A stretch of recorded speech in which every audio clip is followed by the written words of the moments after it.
We've got a lot to talk about here, a lot of content. We've got the tunnel, we've got expansions, we've got a whole bunch of stuff. You got alliances, you got world versus world stuff, we've got rewards, we've got infusions, we've got XDD tree. We really have it all today. I have seen many doomers turn into like positive people because of this blog post. I think they very sort of effectively looked at like, hey, what's the thing that's bothering people? This was my highlight of the blog post. They're doing, hold on, I need the actual title. The effect Allied thing. player visual effect filtering. That's huge, yeah. It's I big, am big, very big. Oh my gosh, I'm so excited about that one. I think people will be able to make better gameplay decisions as a result of seeing what's actually going on. And they'll be able to see... I get this complaint all the time when I train raids. People are like, I have no idea what the boss is doing. Like, what's the tell? And it's because all they see is like this beam of light flashing at their eyes for 30 seconds.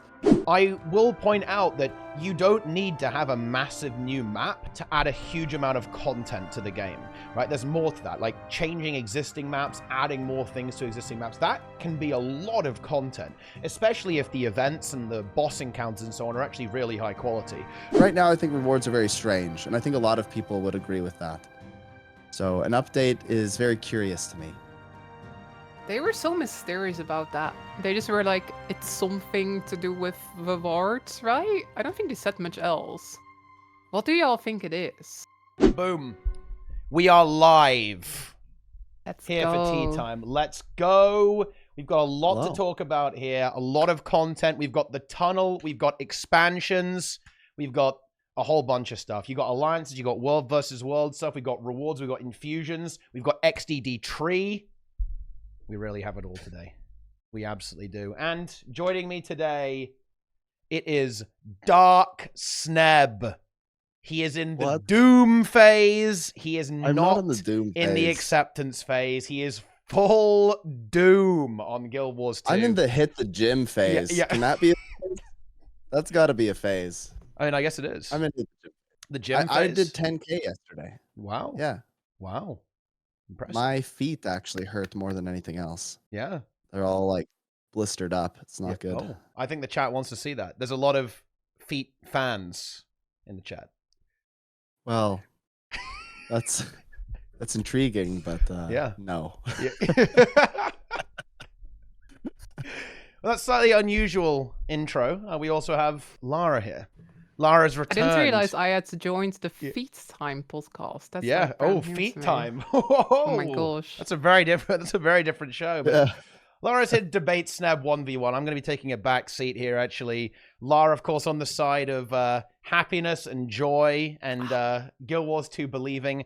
Sneb, full Doom, hates the game, and has uninstalled.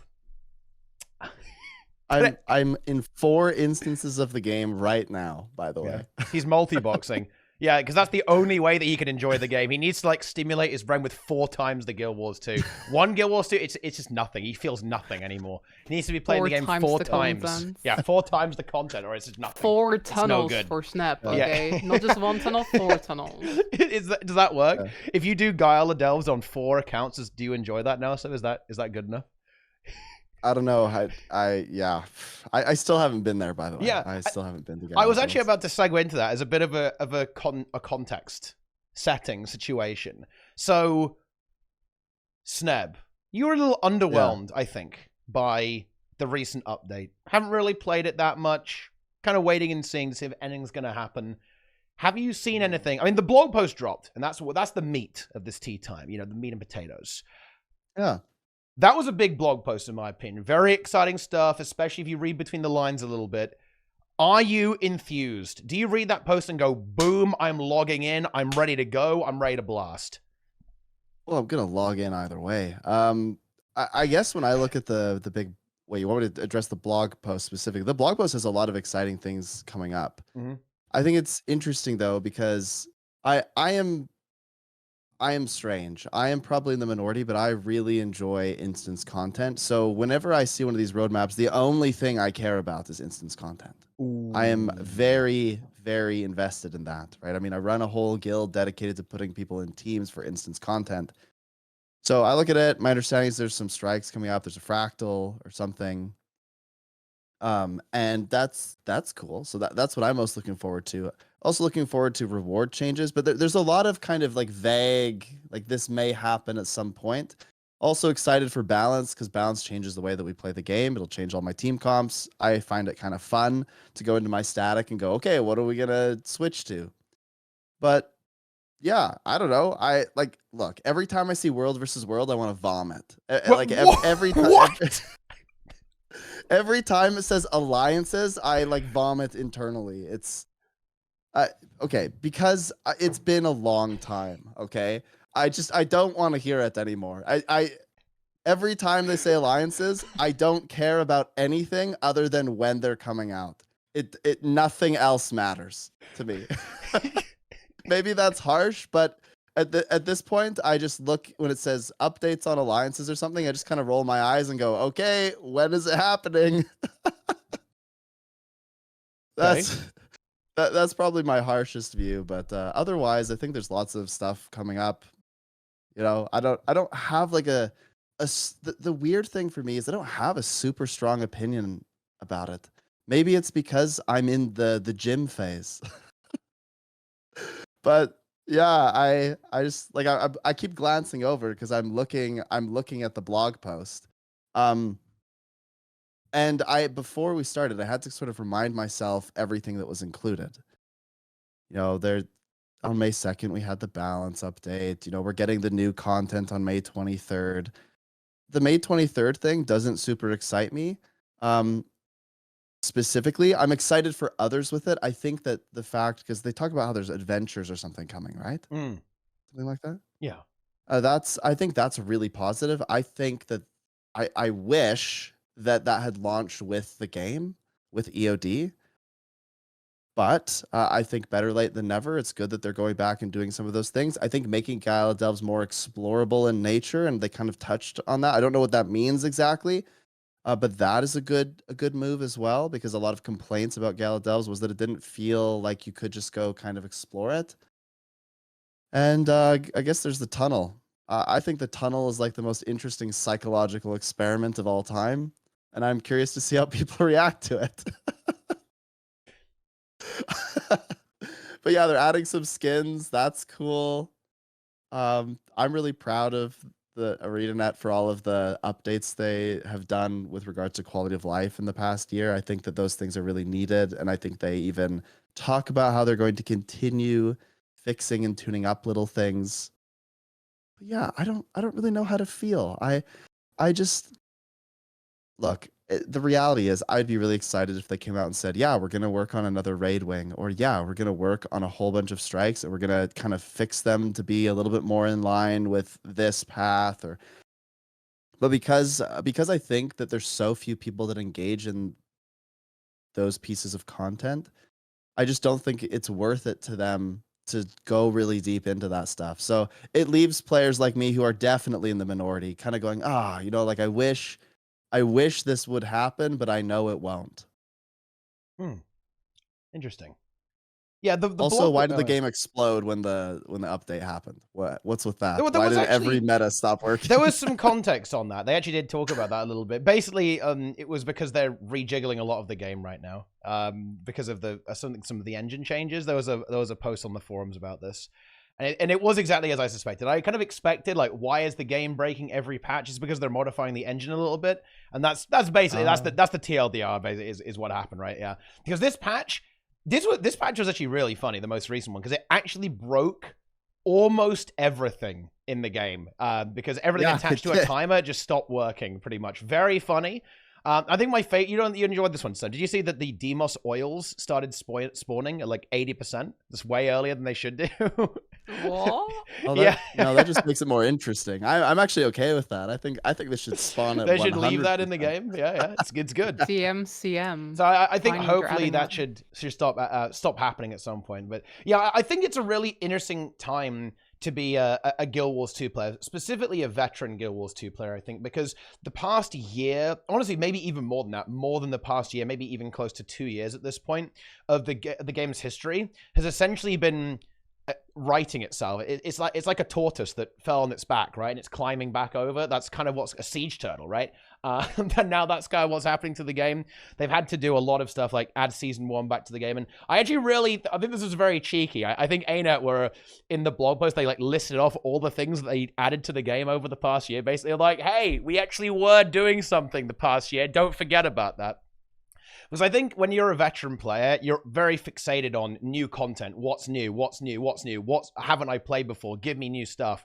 But I think that it's very important to also maintain what's there. And this is really tricky. And I think the last 2 years actually expressed that really well, because that's what ArenaNet did. ArenaNet tried to maintain what's there. They added quality of life. They added season 1 back into the game. They rejiggled some reward structures, right? They started iterating on alliances, right? And world restructuring, all that kind of good stuff.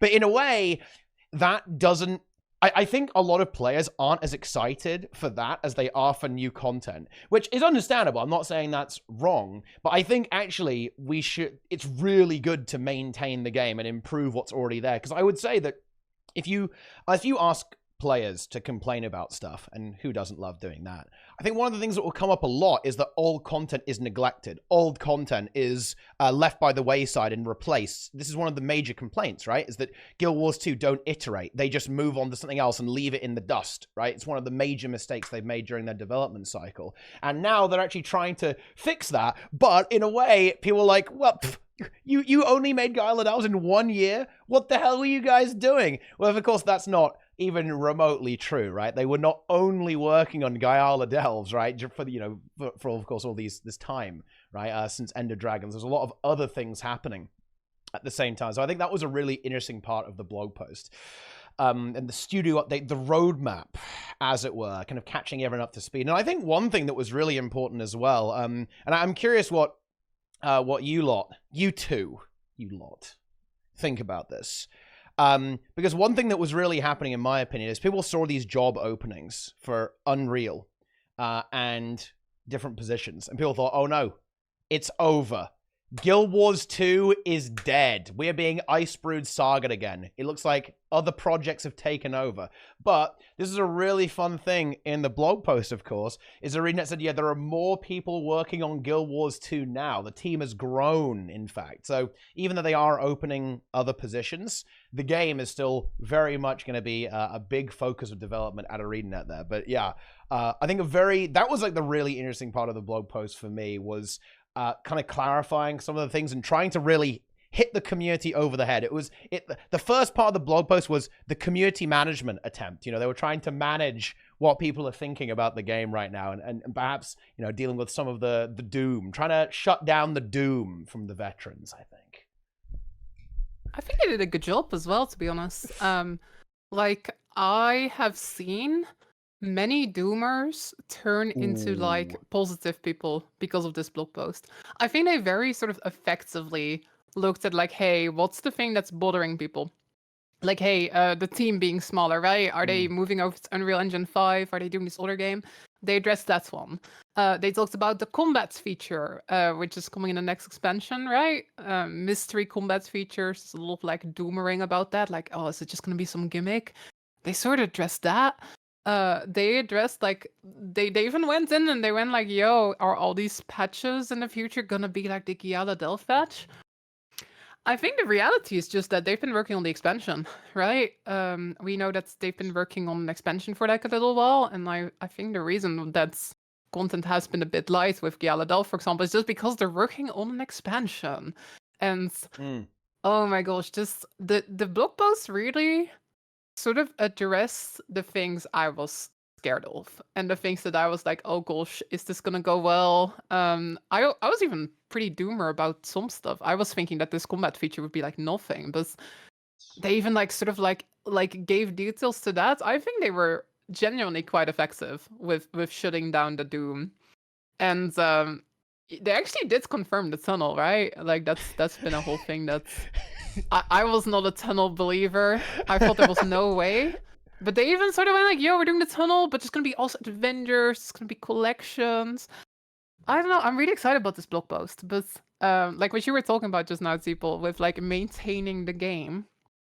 I'm really happy what they're doing with DAS right now, right? It just this map queue a couple weeks ago. It feels like everyone's forgotten about that one already, but that's like in the game.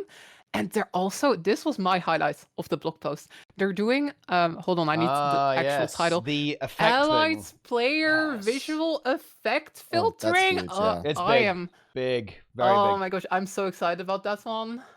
Just the fact that, again, I gotta see it for myself, but just the idea of doing Vil Guardian and not seeing like just like shiny everything, but actually being able to see the mechanics, being able to clearly see the blues and stuff. Oh, this is the biggest raid content like I've had. The biggest raid content. Yeah, just it's gonna be like, it's gonna be an entirely new big... fight. Every fight is gonna be totally different now because it's gonna be so visually different. I think the big thing is accessibility, though. I think there's a lot of people that are interested in playing in large groups or in playing instance content that feel like they can't because they can't see what's going on ever. And so there's a lot of people that really struggle with that, or there's too many flashing lights, there's too much going on, they get a bit overwhelmed. And this allows them to isolate things a little bit more and be more comfortable. And that's pretty good. I think a lot of people will be able to make more, what's the term? I think people will be able to make better gameplay decisions as a result of seeing what's actually going on. And they'll be able to see, I get this complaint all the time when I train raids. People are like, I have no idea what the boss is doing. Like, what's the tell? And it's because all they see is like this beam of light flashing at their eyes for 30 seconds. And every other sort of little nuance that the boss is doing, they don't see it. They don't realize it because there's just flashing lights. So this is going to be huge for raid training and for really any content where the boss has like a big visual tell.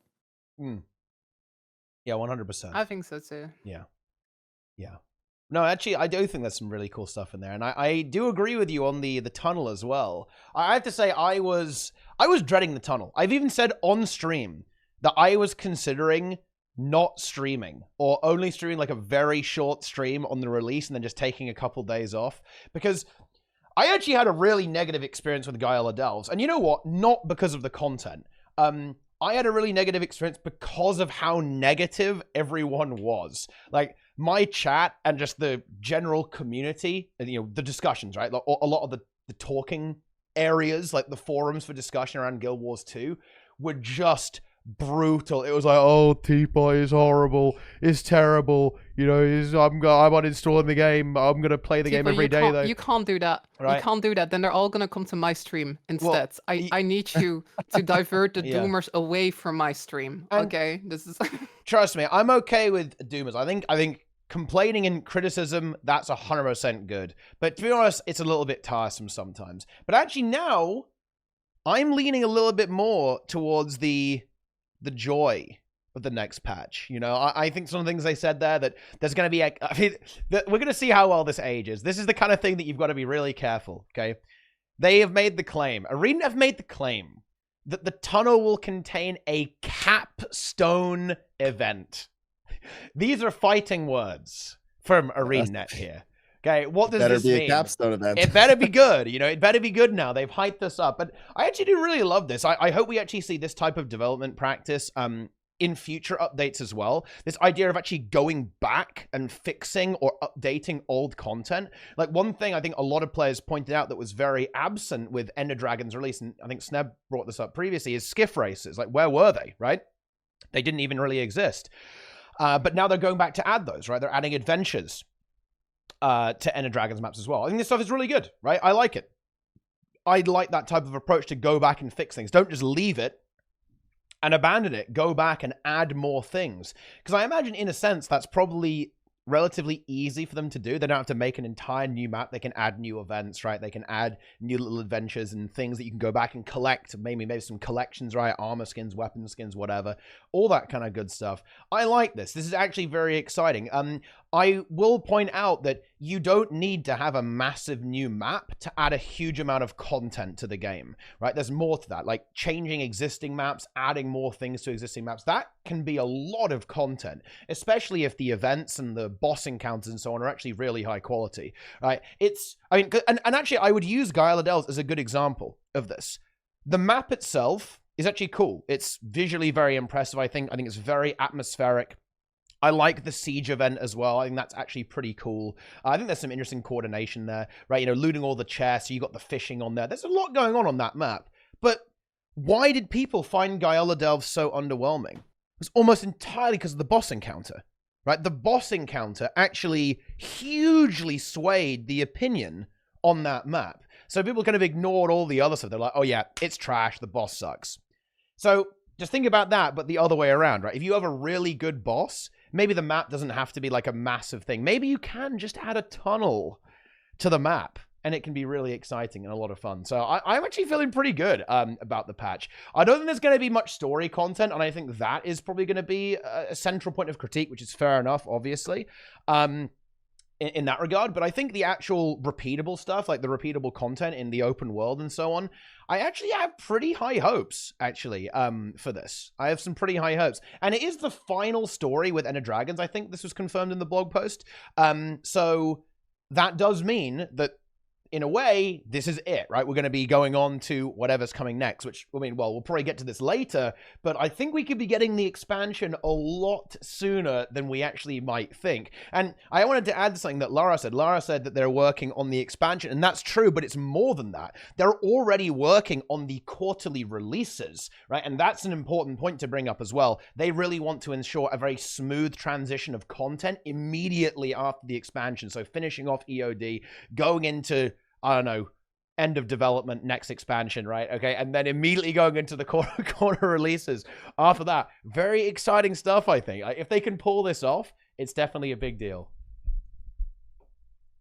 I think it just, it's almost like we don't know about anything that's coming in the second half of the year, right? We know that this stuff is coming. We know they're wrapping up the EOD story. We know there's going to be World vs. World stuff, the Allies visual filtering.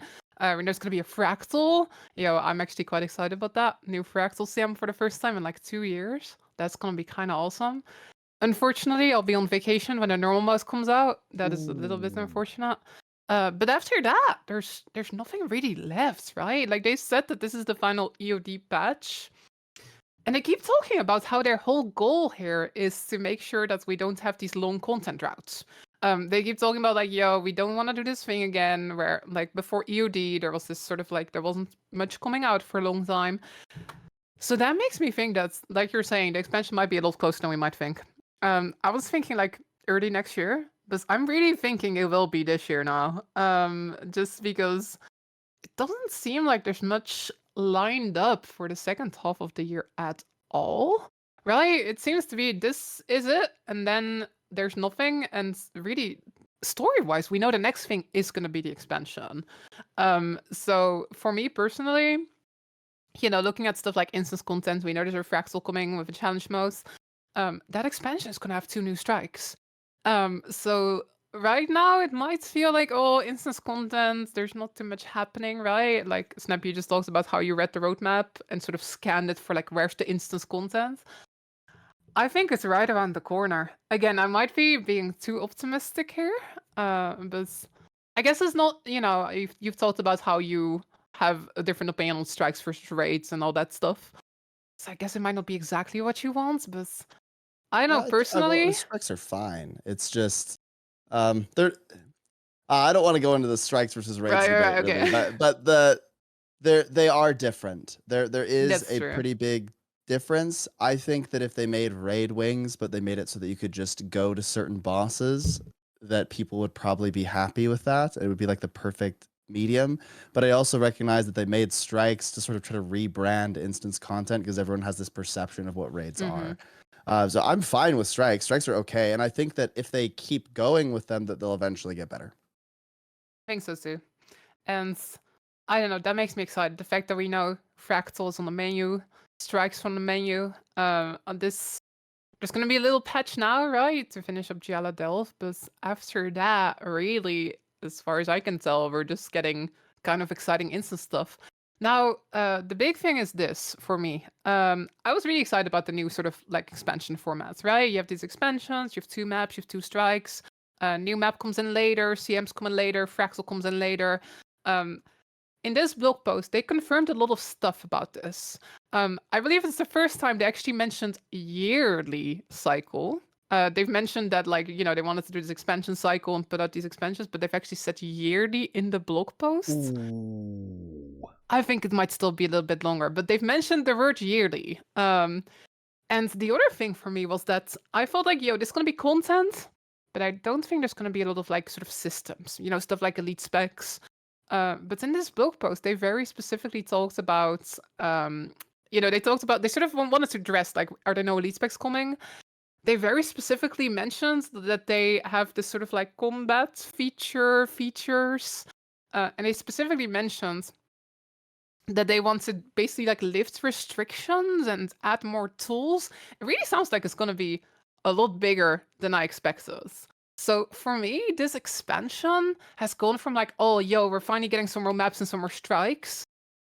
It's gone from that to like, yo, there's also going to be like some interesting mysterious combat feature, which sounds like I really thought it was going to be like a special action key or something, but they really made it sound in this post as if it's not just a special action key, like some master or something. They made it sound like we're giving classes new tools, we're lifting restrictions. This could be a million things, but there was specifically this one sentence. In this one sentence, they wrote, theory crafters are going to be very busy. That's a big one, okay? Like that they're really implying it's something big. Now, we still have to see what it actually is, but I don't know. They've really hyped me up for this combat feature now. So yeah, I'm quite positive. Like we got an expansion coming probably pretty soon. When you got new fractal coming, got new strikes coming, got new features coming, we got a new combat thing coming. I'm very optimistic right now. Life is pretty good currently. Guild Wars 2 is alive. 2023 is the year of Guild Wars 2. Yeah, maybe not. Let's go. Yeah.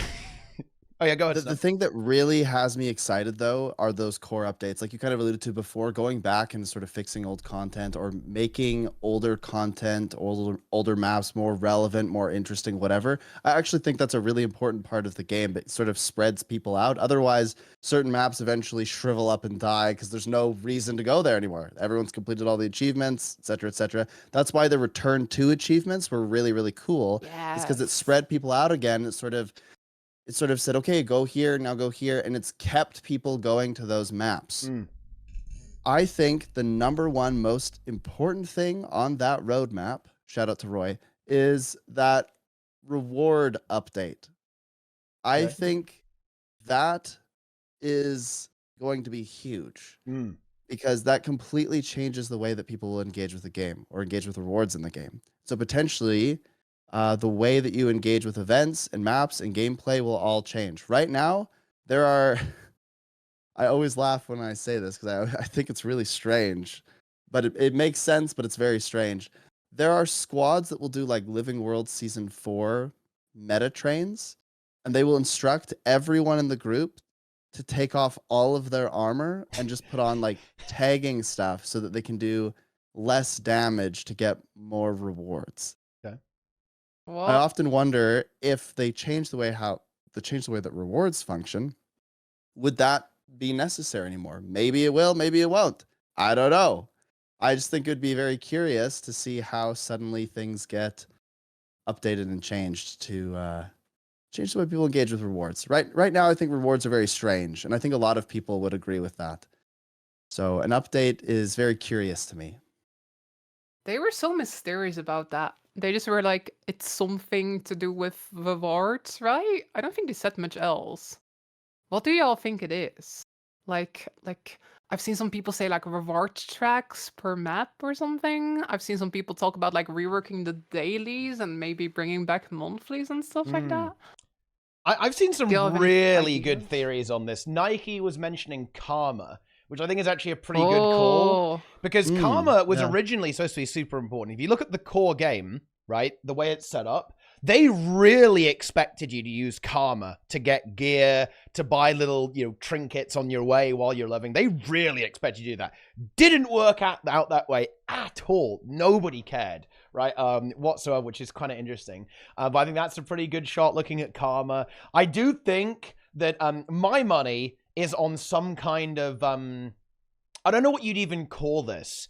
It's not, I don't want to use the phrase battle pass because it kind of, you know, that fills people with fear, understandably so. But, you know, on the Kaineng City preview stream, how they accidentally showed this really scuffed UI, and it was talking about, it looked like some kind of like seasonal style thing, right, that was going on there. And you know, you probably progress a bunch of stuff, you get rewards, a bit like an extended monthly system in a way, right? And actually, I'd kind of liken it to a system that recently got added to New World. Basically, New World has this kind of seasonal battle pass thing, and you just complete any task. You can do PvP, you can do gathering, right? You can do PvE stuff, right? Whatever. And it all gives you little points, and the more points you get, you get more rewards as you go through. And I think this would actually really line up actually with the quarterly release system. Like, you would have a content drop, right? Boom, patch, love it. Then you have 3 months, and the 3 months is when you complete this kind of month, you know, 3 monthly season thing, right? You do activities, you do PvP, you do World vs. World, you do PvE, right? You do whatever, right? And that fills that up to get the loot, and then you then repeat that for every quarter of the, you know, the expansion, basically. Like, I think all these things kind of work together. Now, yeah, I think the only thing I can liken that to is a battle pass, but I don't think they'd charge money for it. I think this, again, they're talking, why would they say, get really excited for this new monetization system we're adding to the game? They're obviously not going to do that. I think this would be like a core system. It would be a free battle pass, basically, right? I already got memed for mentioning this actually previously, and people were like, "Oh yeah, this is going to age well, Teapot." Okay, and well, hopefully I'm right, and it's not going, and it is going to age well, right? And it's going to be like a core system that they've added some kind of extended monthly thing, because I think this is actually one of the issues that ArenaNet have, right? Is that players log in, beat the game, and they log out again, right? Yeah. And I think that ArenaNet noticed that Season of the Dragons was amazing for retention, right? It really got people logging in. Because it was like, and the thing is, it wasn't even good, right? It was literally log on, chop 20 trees, right? That was the content, right? So I think what their goal is going to be like infinite Season of the Dragons, except probably a little bit better than that. And that's going to be like this broad new reward structure, some kind of, you know, thing that links into the seasonal release schedule that they're looking at, quarterly release schedule they're looking at, combined with like an extended daily, monthly thing, right? Which forms into this amalgamate of a battle pass, but you don't pay any money. You know, it's kind of funny because I remember when those achievements came out and it was like, go cut the trees, go to this. I was kind of disappointed. But then when I went to actually do it, for some reason, I wasn't that troubled by it. And I think it's because there were so many other people around. Everyone was doing stuff together. The game felt very vibrant. Yeah. Because suddenly the meta events were all getting done and there were people tagging up and saying, hey, come do this. Yeah. Suddenly people were communicating. I actually thought that was really, really fun. And so despite it not being perhaps the most exciting way to introduce or to sort of corral people towards a certain map or whatever, it functioned very well. If you give people achievements and reasons to go to certain places that are worthwhile to them or exciting in some way, like maybe there's some special skin or whatever, people will go and they'll just all team up and get it done. Yeah, I think that's a great point. I think what you just said there, Sneb, is actually insanely important. I think it really, what is an MMO? An MMO is a series of like trivial tasks that brings people together, right? Isn't that kind of what it is, right? Like, isn't that kind of what it is? It doesn't need to actually be that special. As long as you have everyone doing it at the same time, in a way, it doesn't matter. You know, that really reminds me, funnily enough, of playing Classic WoW. I'm playing Classic WoW with a bunch of friends, with Plenix and Frosty and Jester right now.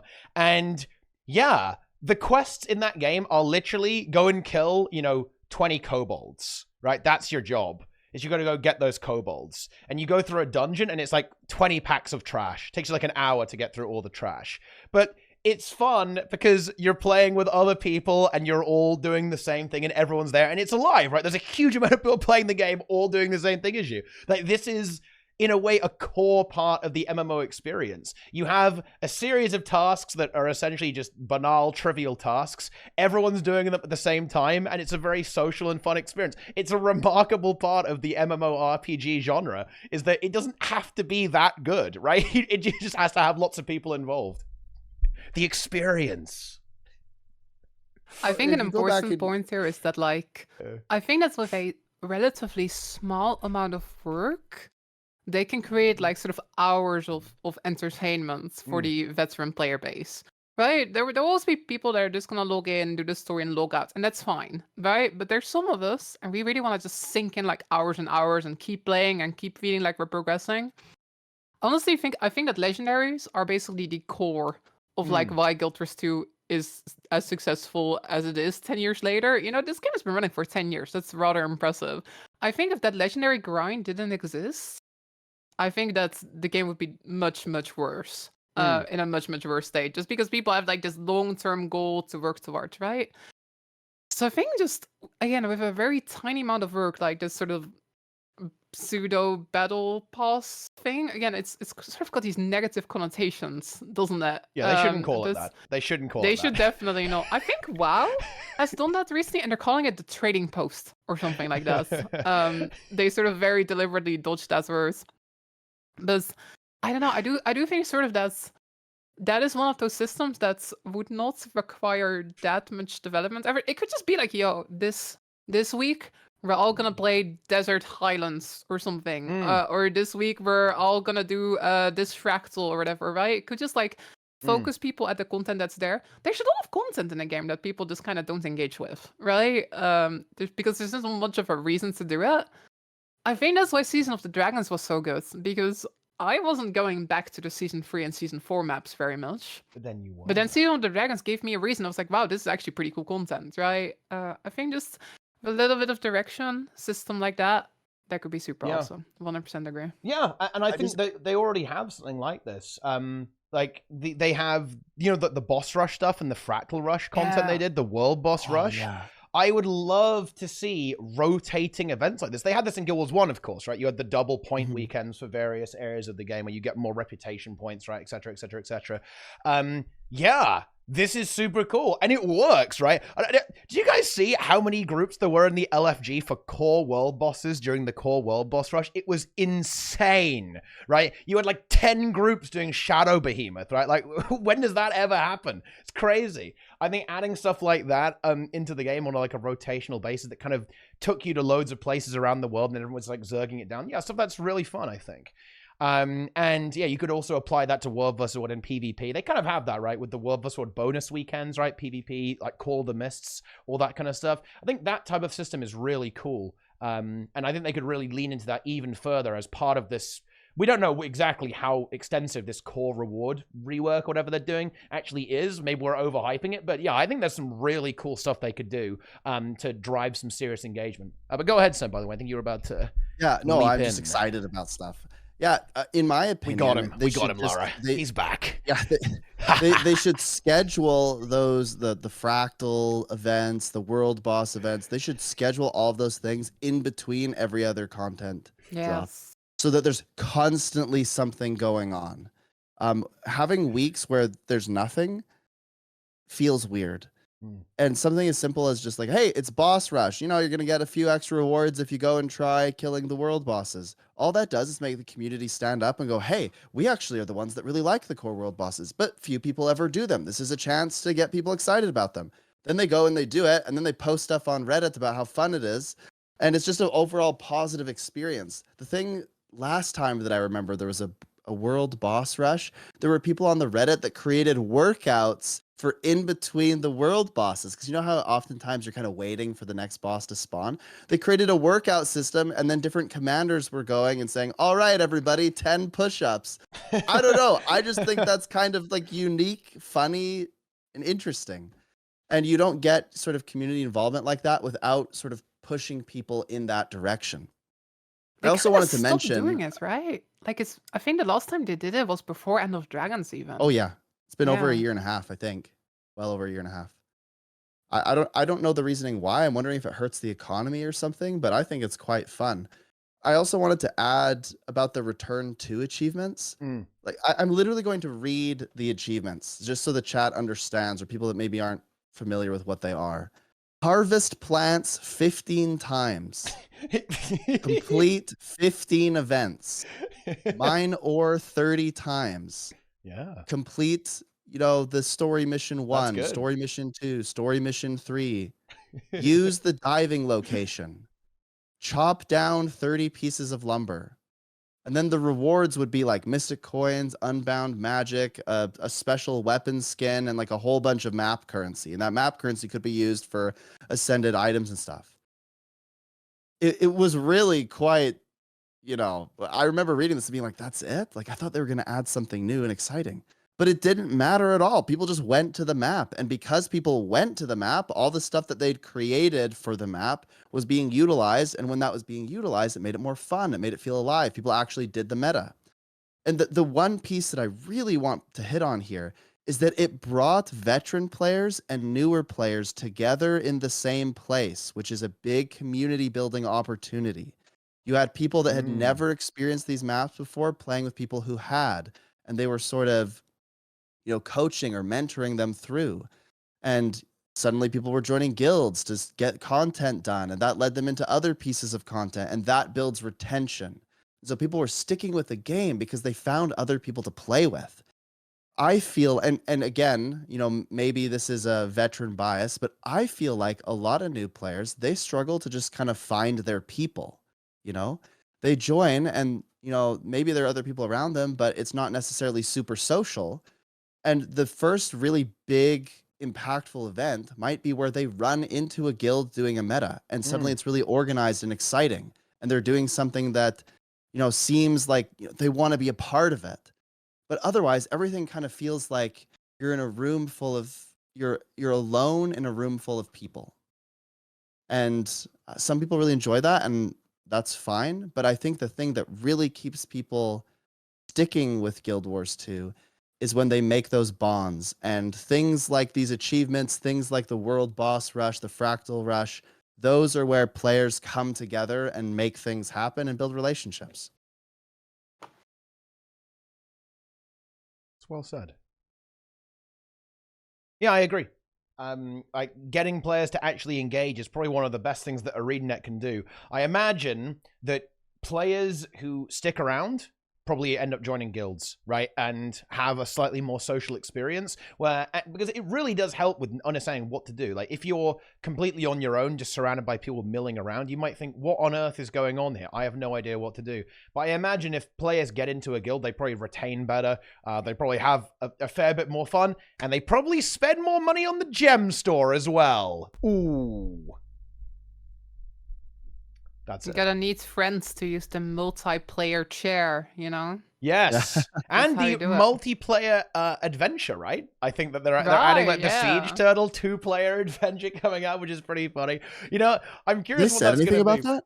Well, they didn't. Yeah, it's actually added. Yeah, they're adding one. Yeah, the first ever. Well, yeah, they said that it was going to happen, but do we have any clue what it's going to be? It's going to be with the turtle, right? Yeah, with the turtle. Yeah. I bet it's going to be like you have to race through, but you have to shoot targets at the same time. Oh, right? Yes. Yeah. So there'll be like a race course where the turtle has to go through the course. And because bear in mind, there's a synergy here, right? The faster you go, the more shots you get. And the pilot can give you a boost sometimes. So what I'm thinking is it's kind of a course where you have to steer the turtle around. The gunner has to shoot turtles and give you a boost at the right time. And the pilot has to pilot the turtle quickly to give you the ammo to reload to shoot the turrets. So I think they could actually make a really interesting adventure out of that because of, in a way, how the turtle is designed. So both players actually have something to do, and they synergize with each other because of the design of the Siege Turtle. Could definitely be a lot of fun, I think. This will be the new fungus Among Us. Ah, yes. Happening. Duo fungus Actually, Among Us. Super fun. Yeah, it could be good. Yeah, could be really good. Yeah, it's right. There's one thing I actually wanted to poke at. Before we move on, actually, to go back a little bit to the legendaries thing. Do you guys think the legendaries in the game are actually adequately presented to new players? So, in other words, like the system, like the actual concept of a legendary. Do you think new players actually are aware of that? Because am I crazy? I think it's not in any way. I think the entire system is almost weirdly obscure, like hidden in the Mystic Forge, ultimately hidden on the wiki. How would you even know what this is? What about the concept of the legendary armory? Like, what even is that? Like, without reading the blog post, right? Isn't it super weird that essentially the backbone of the in-game economy and essentially the grind, right? The core grind of the game is just not it's not really introduced to the player in a particularly good way at all. Is that not weird? 100% agree. It's super weird. I think that's so I like to play this battle royale game called Apex. And in Apex you've got these heirlooms, which are basically like super rare like melee weapons you can get. I would say they're kind of equivalent to legendaries in this game.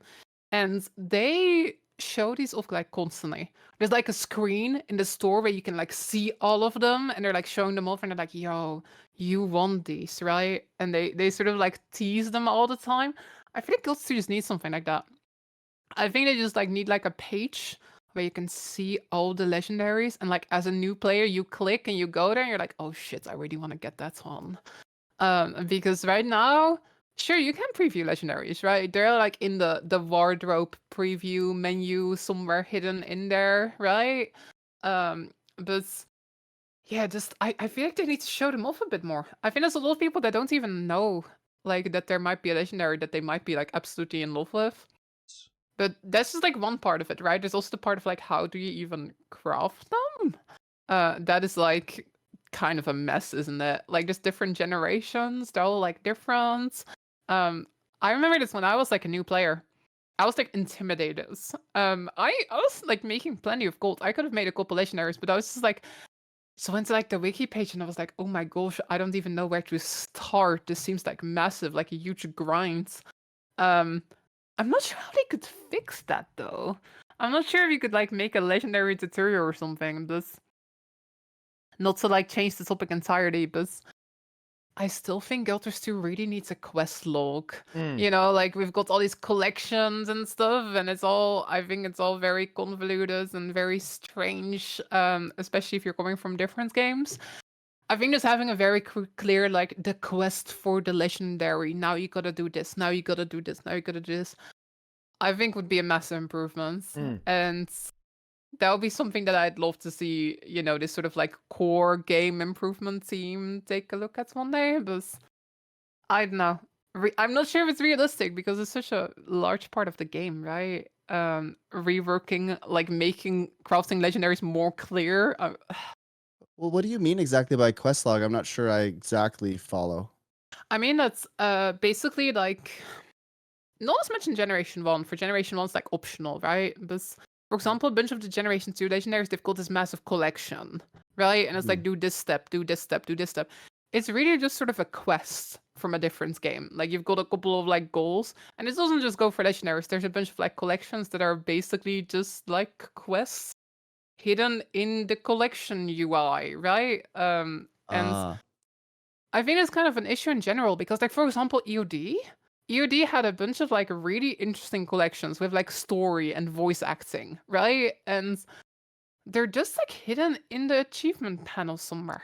To like regular players, I think a lot of players don't even, you know, as long as you're not an achievement hunter, I think a lot of people might think like, oh, that's just a weird collection. While it's like basically a quest with lots of gameplay and lots of detail and story stuff.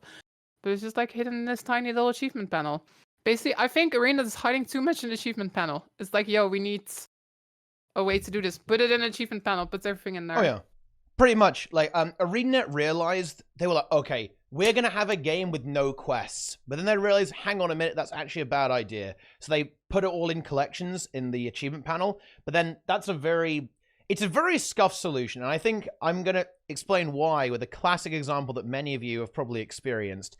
Do you guys ever wonder how you get like random items that you just don't care about that just keep dropping? You delete them, they just come back again? Yeah, it's because in Guild Wars 2, you are currently on every quest in the entire game permanently, and you can't opt out in any way. There's nothing you can do about it. You will get the mysterious lodestone whether you like it or not. You will get the mysterious necklace whether you like it or not. You can exploit that in fractals though, so that's the good news, I guess. You know those things you get, like the stained glass from Echovold Wilds? Yup, yeah. You will get that even if you don't care about it. And you can go on and on and on for so many maps in the game. You are on every quest in the entire game permanently.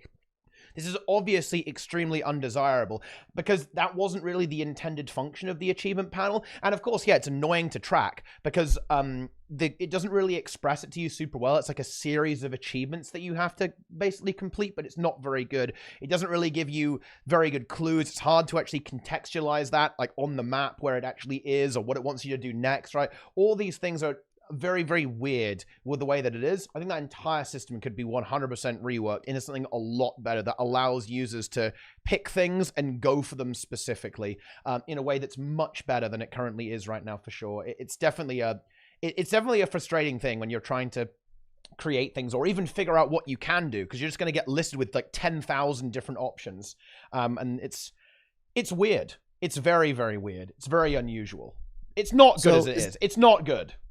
There you go. Is the root of the problem then that there's no quest log, or is it that the achievements panel is no longer really used for what it was intended for?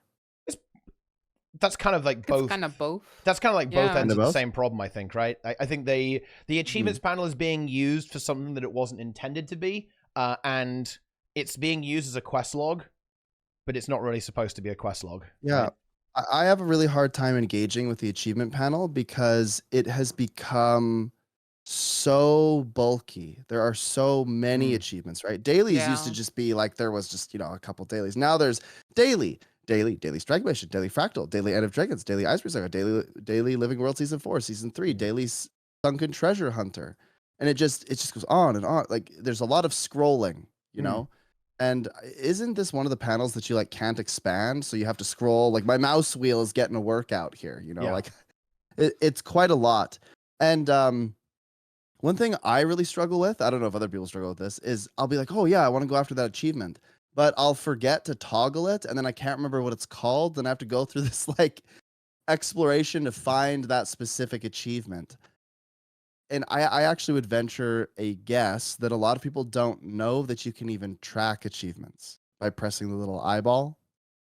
I bet a lot of people just have never done that. Did you know you can reorder your watch list? You can like drag the achievements in your watch list. That's a hidden feature. And change the order. I think I saw that in a Lara video, actually. Yeah. Secret features. Wait. No. What? That's... Yeah, you can drag them. Yeah, look, everyone's learning. Look, no one knows that. Oh my gosh. Yeah, look, I'm doing it now. Yeah. Oh, jeez. I think the thing is, though, I think that's like, I guess, sort of like taking it back to the blog post. I really like that's one of their focuses or foci, I guess, in this new system and this new like expansion format, is that they want to constantly have this team be a thing. Right? Yes. They sort of had this team doing quality of life, doing core game improvements. And I was thinking like, oh gosh, this just happened after EOD. They're probably going to disband that team now, put them on the next expansion, put them on Living Worlds or whatever. But they're keeping that team going. So realistically, not all of our concerns are going to be like fixed here, right? But something that's pretty funny is that I did a video like a couple months back, which was like top 10 features that I really want in this game. And since then, they've done 3 of those 10. They've done like queues, they're doing the filtering, they've done like that you can see a map is full in LFG and stuff like that. So that's just something I want to get excited about, sharing the positivity, is that this team is going to keep existing and is going to keep like looking at stuff like this. So reasonably, it's actually possible that they might do something about legendaries and about the achievement panel and all these things, right? And honestly, like stuff like queues, I never thought they would ever do that. I was like, that's a big thing. That seems complicated. That seems like complicated to implement. It's going to affect the games in a huge way. They actually did it. Same thing with like the allies player filtering. They actually went and did that after 10 years of the community asking for it. So I don't know. I think that a lot of the stuff that gets talked about on this podcast, there's a lot of like, oh, this thing about the game could be better in this trash. way. Who knows? Maybe a lot of those are actually going to happen. I'm excited. Yeah, and to kind of segue from that into another thing that I think is really important in a few areas of the studio update, actually, is that I think ArenaNet are being very receptive. They are really listening to player feedback here. If I look at the world versus world reward changes, how there's a rare infusion drop that you can get from Lords now, and how you'll be able to use your excess currency, right? Your tickets, right? The skirmish tickets and your emblems of the Conqueror, whatever it was. It was the Avenger, maybe. The one you get for killing people in a video game. You can now reuse those to get something. We don't know exactly what yet. Like, these are a lot of complaints that, yeah, I think a lot of players in that game mode have. Then we take a look at the balance patch. And what are they doing? They are deliberately targeting, in my opinion, some really key issues that piss players off and reduce playability. Specifically, having to spam all your buttons to give a certain boon, right? Allowing classes to have flexibility in their utility skill options so they can customize their build a little bit more. Yeah, these are really key issues that they're targeting here. They specifically looked at Berserker and Reaper in this patch, now both of whom are now blasting and doing extremely well with the most recent balance update. They're really going after these key issues, I think, that players really care about and have been voicing their opinions about for a long time. And it's better late than never, of course. It's taken them a while to catch up to this point. But yeah, I'm really impressed, actually, like how kind of, hitting the nail on the head they are, actually, with some of their design philosophies and thought processes when it comes to skill balance, and definitely looking at the world versus world rewards too. And yeah, I really hope to see that continue. It gives me a lot of confidence, actually, that any systemic rework that they're going to bring to the table is going to go really well, because I think they really are listening to the players. You can go too far there. You don't want to listen to the players too much, If you imagine if you listen to Ellie mains, I mean, that would be bad, right? Okay, you've got to be very careful there. They kind of have done that with the DPS Tempest and DPS Druid, I guess, but, like that, down that road, there is the danger zone. But all jokes aside, it's really good to see them, I think, really incorporate player feedback into a lot of the changes they're making and some of the areas that they're focusing on with their development and fixing the game. It's very cool stuff. I've got kind of a slight change of topic, if now's an appropriate time. Okay. Do it. Well, it's just sort of an aside. I think you mentioned Tempest and Druid, and I think it's very interesting that they're looking at those sorts of things and taking that feedback and wanting to make kind of everything good. Mm-hmm. How do I explain this? It's a little strange to me that they want everything to have access to everything, because I think there are major pros and cons to that. The major pro is obviously that the players who really only want to play Ranger, they can now kind of fulfill every role if they tweak things and update it so that works. And same with everything else. But at the same time, the big con is that, well, if everything can play everything, then that sort of detracts from the uniqueness of the class in some way. No? I think this was kind of a big debate when they did the spirit rework, right? When we had like the spirits giving the special buffs and also the banners giving the special buffs. It definitely does take away from it a little bit, right? Just everyone can do anything. But personally, I think it's worth the trade-off. Personally, just I see like more fun playstyles being added, right? I'm really excited to try quickness Deadeye. That's gonna be a thing. I'm not sure.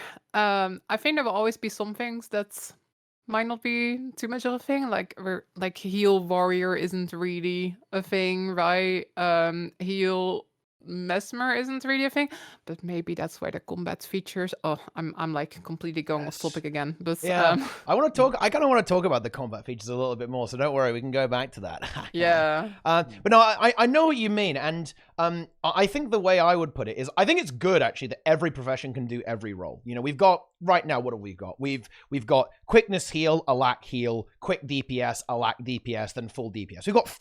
We've got broadly 5 categories of thing that you can do in PvE, broadly speaking. I think it's pretty good, actually, that every elite spec, or rather every profession, rather, could do all of those. I think that is a fine, solid goal. However, I think you have to be very, very careful when you start adding every role to every elite specialization.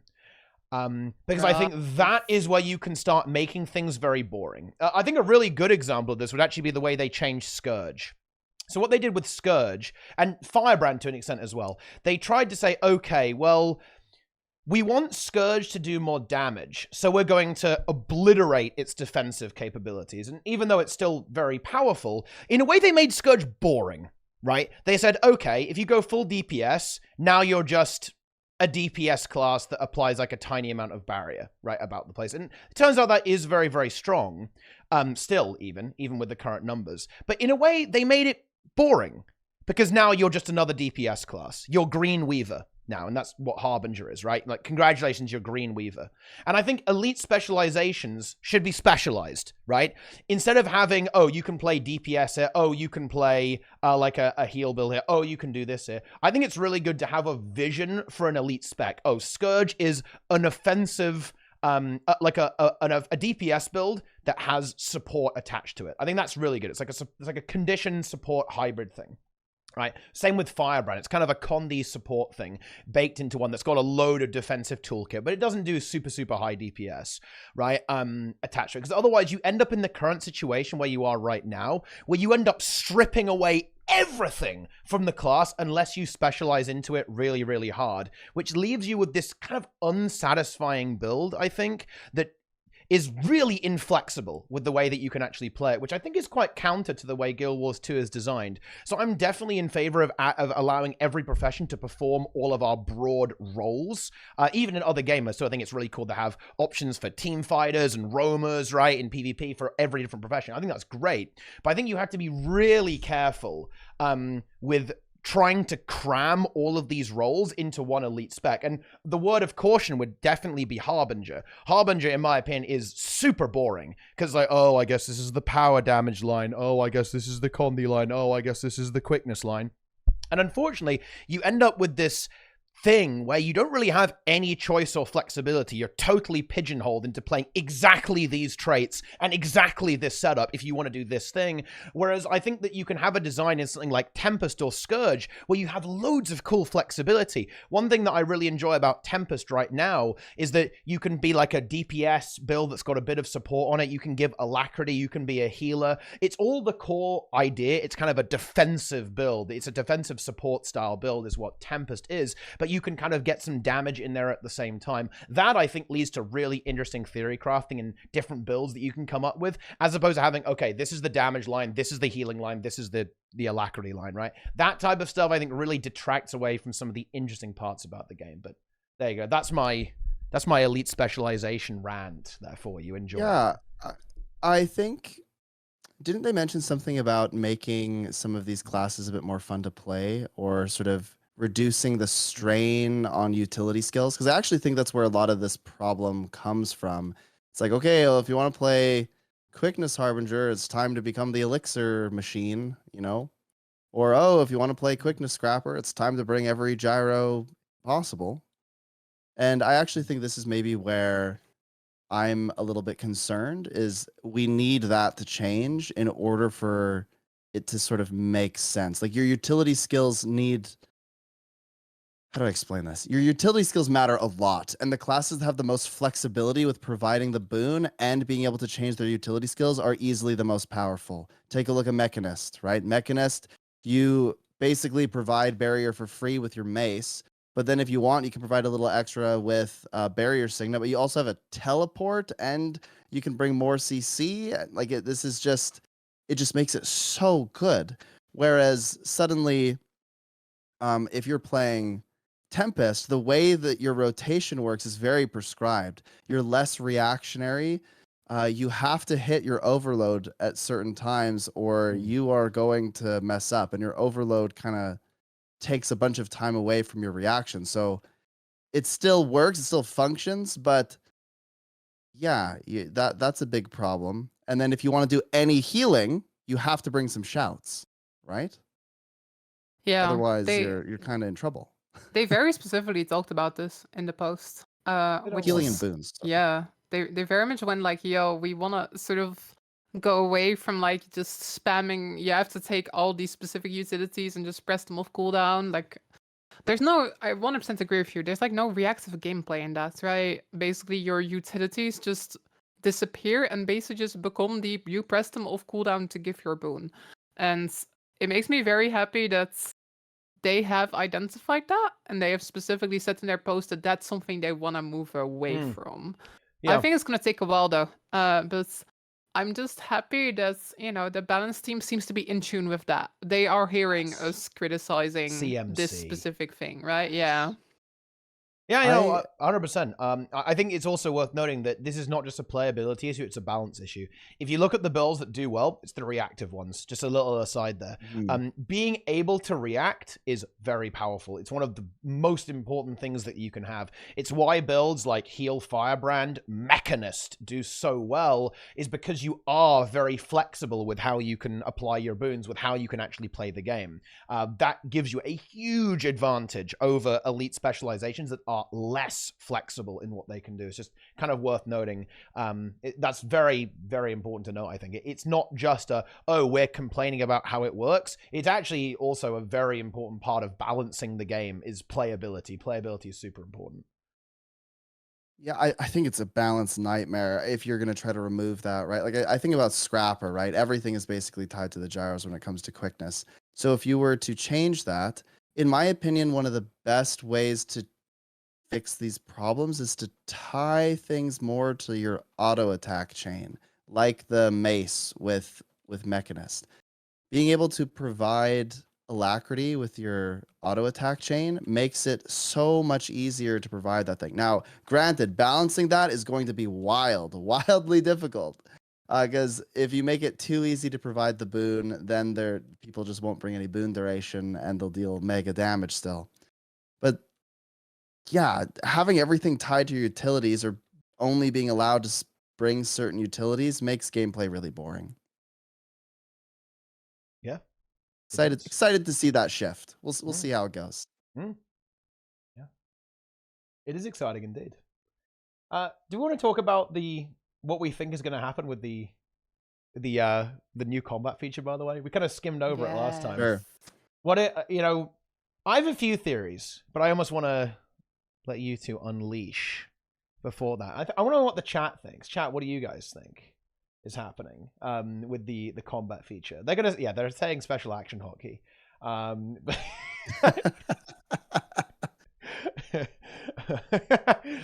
But what do you gamers think? What do we think it is going to be dropping? So they mentioned two things, right? They mentioned giving classes new tools and lifting restrictions. If I look at those, there's only one thing I can think of, and that's like giving classes access to more weapons. So either like unlocking weapons that are bound to an elite spec and giving them to every elite spec, right? Like maybe now Tempest can use the Weaver sword or something like that. Or maybe entirely new weapons. That still fits into like that sort of thing, and then maybe you can give the weapon to the whole class. I think that one is the one I can think of that both makes me really excited and really fits the bill. I've seen a lot of people talk about dual professions, like Guild Rush 1 style. I don't think there's any way they would ever go back to that. They've been burnt by the Guild Rush 1 dual profession balancing nightmare. I don't think it's gonna be that one. Because yeah, I think they're gonna unlock weapons, which is kind of awesome because it might open up so many more options, right? I still think it might be a little bit tough to balance. Like certain like OP combinations and stuff. But I feel like that's like a really exciting one that a lot of people would be excited about. That wouldn't necessarily entirely break the game, right? I think that's important to keep in mind. It doesn't have to entirely break the game. So that's what I think it is. 100%. That's definitely a good guess for sure. I think that does sound plausible. I think you're right there because it would be disruptive. I think there are some issues with it. For example, one weapon. I think what's quite interesting actually is that having elite spec weapons locked, it kind of helps balance the game because it means that you just don't use the same weapon on every single build, right? But it certainly opens up loads of crazy stuff. You could be like a sword warhorn elementalist, right? Wow, insane. Loads of interesting things I think could come out of that, right? It would help. Oh no, Lara's gone. It's over. Okay, never mind. I think there's a lot of interesting possibilities that come out of it for sure. I think there's some other stuff that could happen. You know, they could have a new core trait line could be added to the game. I'm definitely expecting them to add just new weapons in general. I mean, come on. We want to see the land spear, guys. We want to see the trident. New utility skills could be a big possibility as well, I think. Welcome back, by the way. I'm sorry. I just deceased for some reason. Oh, dear. Yeah, that's because you know too much. That's why. Apparently, the ArenaNet lawyers are like disconnecting my internet right now.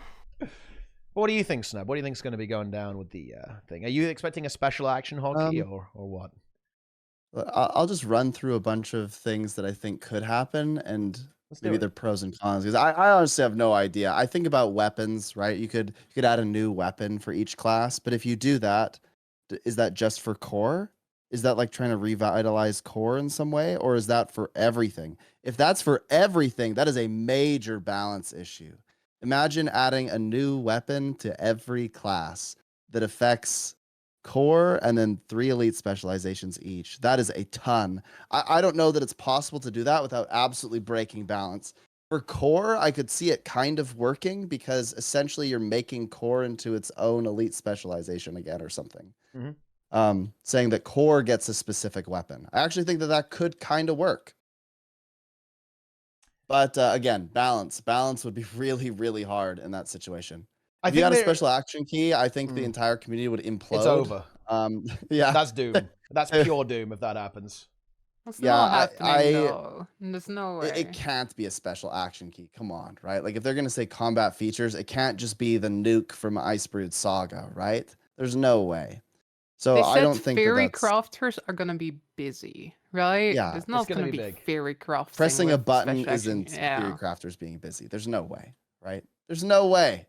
It's not a special act. But then again, I mean, Sneb, you're on record saying there's no way it's just a tunnel. And it is just a tunnel. So, no, I'm joking, obviously. Maybe it's a really good tunnel. It might be the best tunnel ever. S-tier tunnel.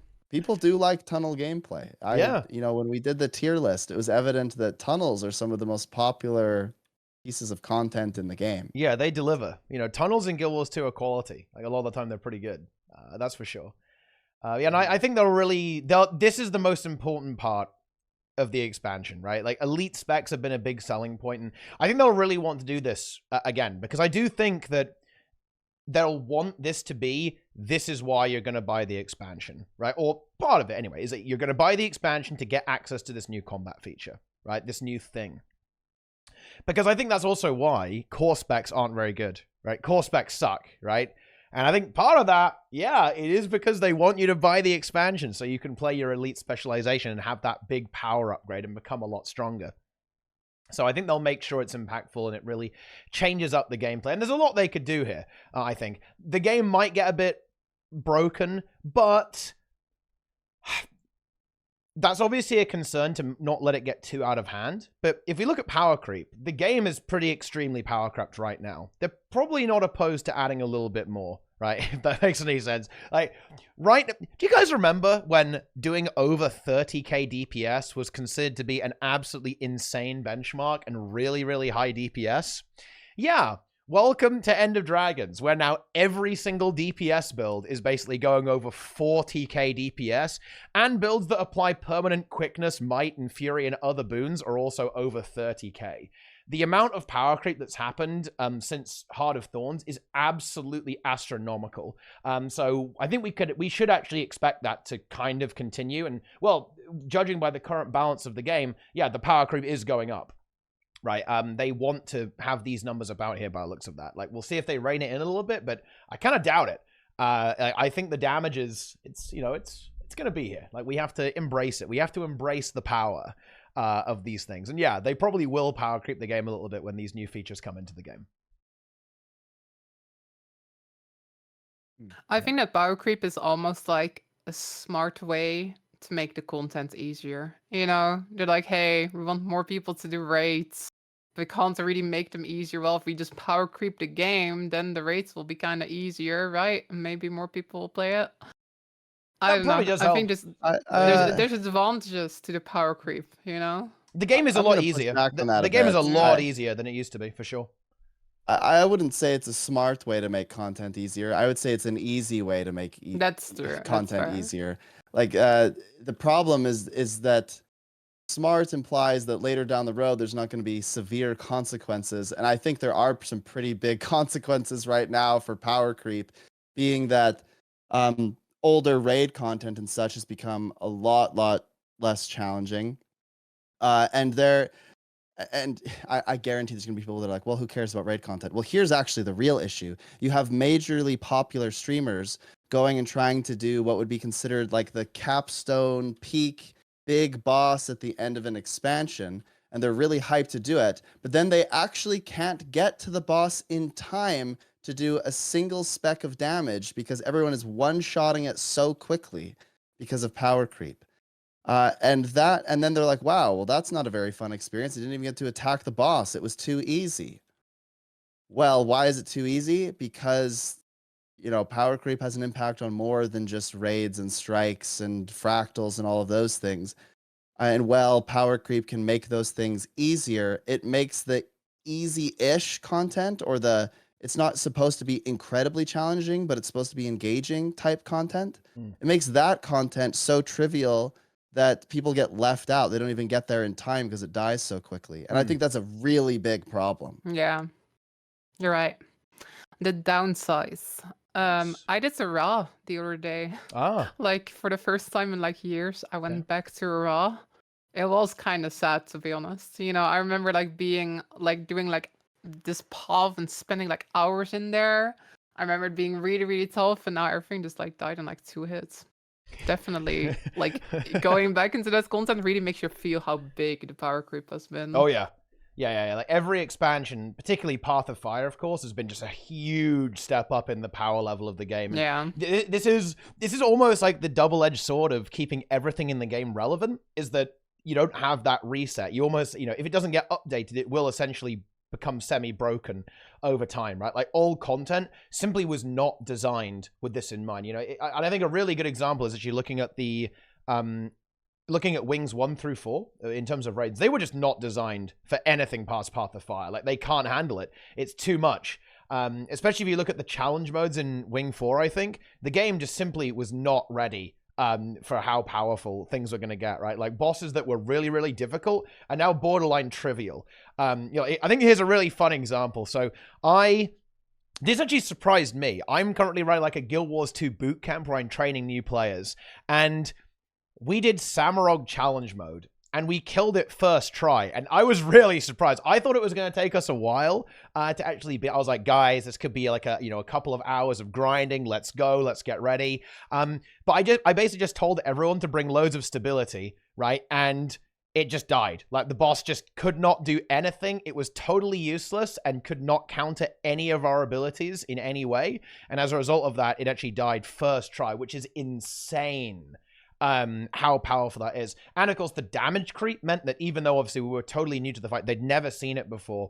Even with that, the damage creep was so high that we succeeded the DPS check. It's pretty wild. It's pretty wild how power crept the game really is right now. And yeah, I think old open world content also really suffers. Like when do you ever see like more than one phase of Chat Garrett, right? When do you ever see all of the beautifully engineered mechanics they added on the Mouth of Mordramoth in Dragonsand? It just doesn't happen, right? Like nothing happens in these boss fights anymore because they just die instantly, which kind of sucks. I think it's a bit unfortunate. Yeah, I think it takes away from the experience a little bit. Yeah, I actually don't envy ArenaNet for this because I think it's a very tender balance. If people fail a lot, then they kind of lose hope and they start to think it's a little bit unfun. But the question is, why are they failing? Well, they're failing because they don't know why they're failing. A lot of the times, there aren't very many transparency systems that indicate why someone is failing. So rather than tell someone why they're failing, they just make it easier. But if they make it easier, it takes a little bit away from the experience. Like, okay, well, Dragon's End, great example, right? You had all these people that just loved that fight, right? They were really invested. They built guilds around it. They built communities around it. They nerf it so hard that it doesn't feel like as exciting to them anymore, so they just don't do it anymore. So there's this tender balance all the time between how do you get people to engage and not be frustrated by the content, and make it difficult enough where there's a little bit of a push, but not so difficult that they feel like it's impossible. But not nerf something or power creep it to the point where it's unfun anymore. It's a very tender balance. It is, yeah. I think it's just difficult, right? Because different people like different stuff. Some people, they want to do a meta event that fails 50% of the time, and some people really don't want to do a meta event that fails 50% of the time. And I feel like in instance content, you can kind of address that, right? You can kind of do like the low tier fractals, you can do the normal mode strike and the strike challenge mode. You can sort of cater to both groups, but I feel like that's much harder to do in open walls, right? That's a much bigger challenge. The thing is, though, is that I think what it's not quite as simple as it fails 50% of the time. It's more like it's really fun when you can take an event that would fail 50% of the time and make it never fail, right? And make it never fail ever. That's kind of what happened with Dragon's End on launch, is that I think it had really, really low completion rates. But if you approached it correctly and you played the game, you could take that from a 20% success rate to a 100% success rate if you appropriately set up your squad and so on. I think that's what kind of gets the community building going and gets more engaged players to play that content. Whereas now, because Dragon's End simply isn't very difficult anymore, it basically succeeds every single time. A lot of players just don't find it engaging anymore. Nobody can be bothered to actually organize these things and actually do proper runs, because it's just not really... Nothing happens. It doesn't matter. Like, your effort is worthless. Nothing changes, right? You win like 2 minutes faster, right? 3 minutes faster, right? Which is just not that exciting, I think. And that also compounds this other meta issue where you don't have knowledge transference nearly as much. Like, players don't learn about the game because nobody's telling them anything, right? I think on the launch of EOD, you would literally do this every Dragon's End. You would say, hey, Guardians take stability, take Sanctuary, break the Defiance bars, right? You had a lot of knowledge transference going on. But when content becomes utterly trivial, it becomes irrelevant, right, at that point. Like, and that means that the community doesn't really merge together and learn about the game. And you can say that's fine. And honestly, that's not necessarily a bad thing, but it does have some consequences. It means that players end up very, very unprepared for when something actually does become challenging, right? If you don't have some things that are a little bit more difficult and require some coordination and understanding of the game mechanics in open world, when you leave open world to go to something that does require coordination, you end up doing 5k DPS and having a really tough time. The eternal debate, I feel. It kind of comes down to, like, you know, talked about this countless times, right? Sort of the creating the sort of the gradual ramp where you ramp up the difficulty is definitely a difficult one. It's definitely a difficult one to address. I kind of want to talk about another thing, if I can once again, like, change the topic. So besides the combat feature or features, they also mentioned gameplay features. And what I found really exciting about this is that they mentioned that in their first sort of quarterly patch, they mentioned wanting to build upon that feature. So, like, they're gonna do something, and then the patch they're gonna, like, expand on it. I've been trying to, like, think about what that is. Like, what could be the gameplay feature that they're sort of, like, mysteriously talking about? 2-person flying mount. Let's go. That's what I've been thinking. That's what I want, at least. Look, I prophesied of this months ago, people. I still believe in the 2-person flying mount. It's gonna happen. Do you know why I think it's possible? Do you know why I think it's actually possible? I think ArenaNet are looking at World of Warcraft and thinking, holy shit, they were really clever to give the flying mount away for free, weren't they? Yeah, because think about flying mounts in Guild Wars 2. One is literally hidden at the end of Path of Fire, and the second requires you to do a somewhat arduous collection after doing all of Season 4. In World of Warcraft, they were clever about this with Dragonflight. You get it immediately, and the entire expansion is built around it.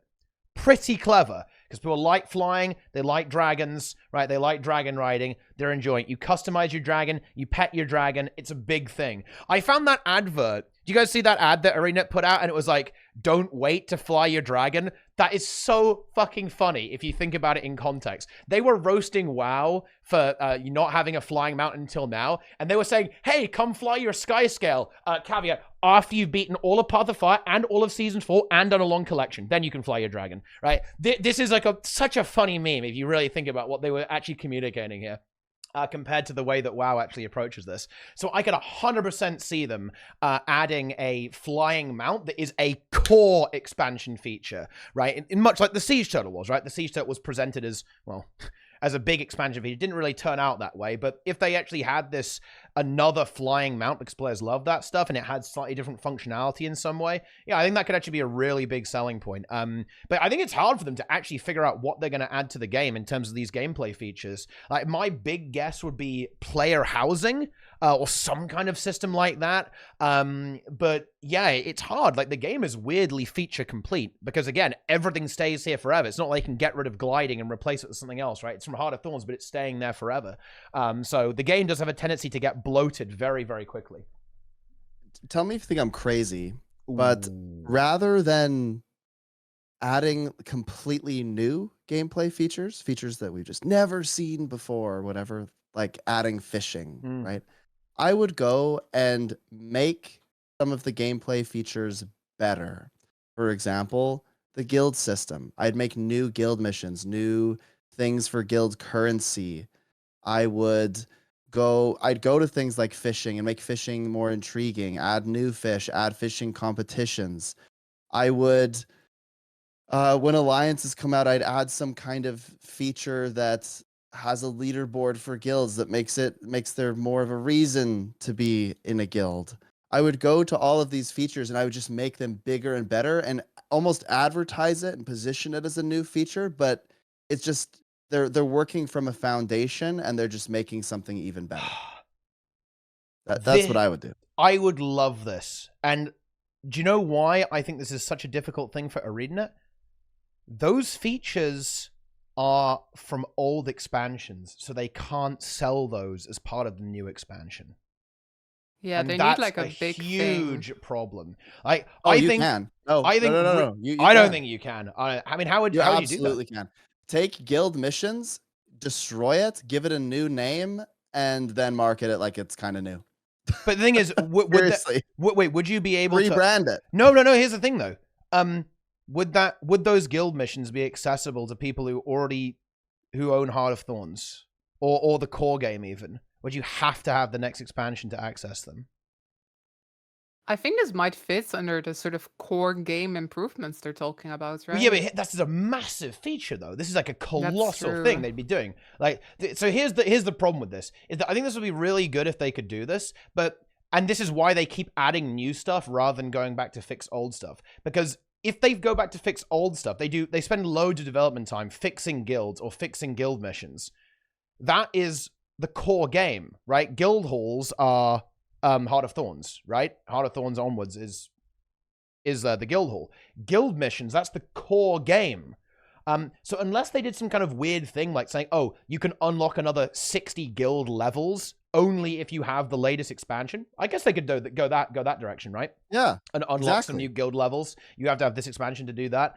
To unlock this new content, maybe they could go in that direction. But I think fixing old stuff is difficult. For example, I think it would be really cool if your personal home instance was basically they turned that into player housing, right? Like they made that, but that's core game, right? So it's very weird. I guess maybe they could say, oh, you can do all of this stuff if you have the expansion.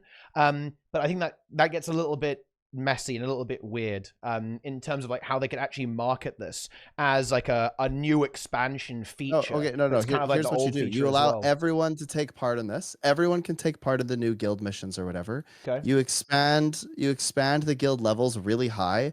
You call it some new name so that it's easily marketable. But then you get a currency that can only be used if you have the expansion.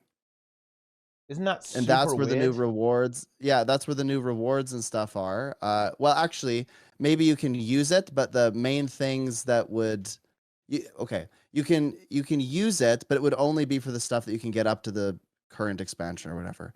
The new expansion, there'd be a vendor somewhere in one of the maps that you could go to, and you could trade that same currency for different items. I don't see it. It's difficult. I do think it's on the table though. But I think it fits in a core part, right? They've been talking about this core team doing these core game improvement. I could see it there, genuinely. But they would never do something of that scale, right? You think so? They would never do that.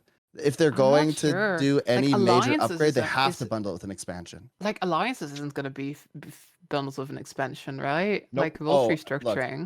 I have a massive prediction. A massive prediction. Okay. I think they're going to push alliances either around an expansion date or literally drop it with one of the expansions. No, they can't do it with. I could see them doing it shortly after as like a big exciting thing, but they can't because it's a core game feature. You don't have to buy the expansion to get alliances, so it doesn't make sense to Yeah. market it with the expansion. I think they No, need it- well, it I kinda think they does. do need something that's specifically the expansion thing. Like sort of a contained thing. You know, like fishing or skiffs or something like that. Fishing. I think that the new expansion will have something like that. I still think that something like the guild rework is definitely possible though. And I think they might sort of like do it around an expansion, but I think they still need sort of an expansion specific thing. Like you said, the duo flying mount or something like that. I think they can do both though, you know? Keep improving the core game and add something fancy for all the new expansion owners, right? I think it's really hard to do. I mean, look, I'm only going off of what I currently have seen and what the history is. And the history tells me that they're choosing to do one or the other. Or if they do both, they make sacrifices for both because they can't do both at the same time. So my concern is that, you know, if they go all in on a bunch of new gameplay features, then a lot of the core stuff wouldn't happen to any, what's the word?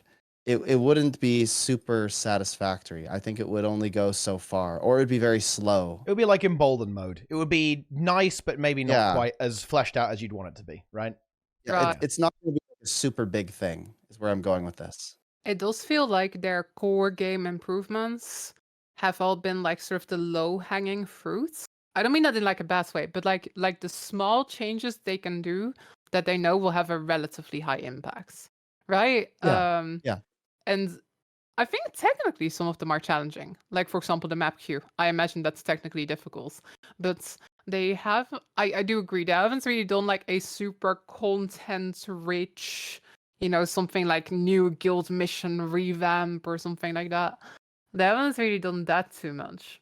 It does feel like their core game improvements so far have basically been sort of like programmer features and not as much like content revamps and stuff like that, right? You know, do something with dungeons, but they won't change the dungeons, but they'll change the currency, right? Yeah. Or they'll do something. They did Yeah. do something with the world bosses, I guess, but yeah. Usually, it's And do we kind- call that a yeah. gameplay feature, right? Do we say, oh, you know, changing how the currency works for dungeons, that's a gameplay feature? I don't think. I mean, I don't think that would be the expansion seller. I think there is going to be something more meaty, right? I think it's gonna be I like guess a where I'm mount or going with this something. is for the core improvements. If we're going to say that there are going to do big core gameplay feature improvements or add new core features, how bulky will those be aside from a reward system update, right? What could they do? Like to me, if it was actually to be like a grand thing, it'd be like, hey, we're actually, you know, guilds levels are now going up by 31. You can level all the way to 100. And we're adding a bunch of new guild missions and we're adding some new rewards to the currency. Like that is a major update to me to guild missions. That's a big core gameplay feature. For the expansion, that would also be a pretty major gameplay feature to me. But can they do both? Can they push out core gameplay features that are pretty major updates and also push new gameplay features in the expansion that are major updates? And if they can't, then I feel like they kind of have to mix them. If they can, then it'll be really impressive. I think it'll be really positive. I'm not sure. I gotta say though, I have been sort of positively surprised by what they have been doing. Like I never expected map queue. I never expected like allies player skill effects filtering to actually be a thing. So I don't know. I actually do think I am somewhat on the optimistic side here. Yeah, Yeah, I think all the features they'll they chip put in away are at really it. good. I think they are, yeah. However, I do think it is important to draw a distinction between these really great quality of life features they've added and major reworks to Yeah. old systems, right? Like that is something that is probably a bit of a behemoth, right? Like, can you imagine looking at this just putrid code. I mean, look, when was the last time guild halls were actually updated? Didn't they get literally dropped on launch? Am I correct in saying this? Weren't guild halls actually DOA from a development perspective? I think they were, right?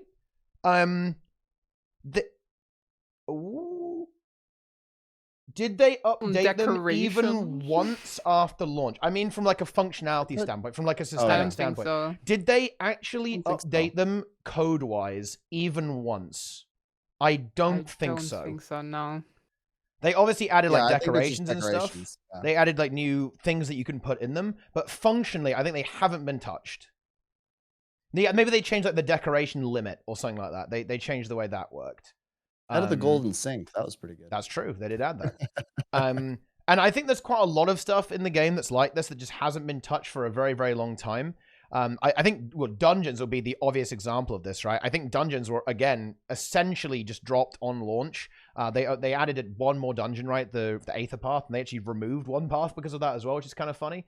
But yeah, like stuff hasn't really been changed that much. So going back and modifying that is, I think, a pretty significant undertaking. I would love to see them do it. Like, I think one of the number one things I'd love them to rework is the social structures. I want to see, you know what I want to see? I want to see a guild billboard where you can advertise your guild without having to sit in the LFG all day. Because as much as I just love watching Sneb get called out and just flamed out for posting his adverts there on the, on the subreddit, I just love it. It's funny.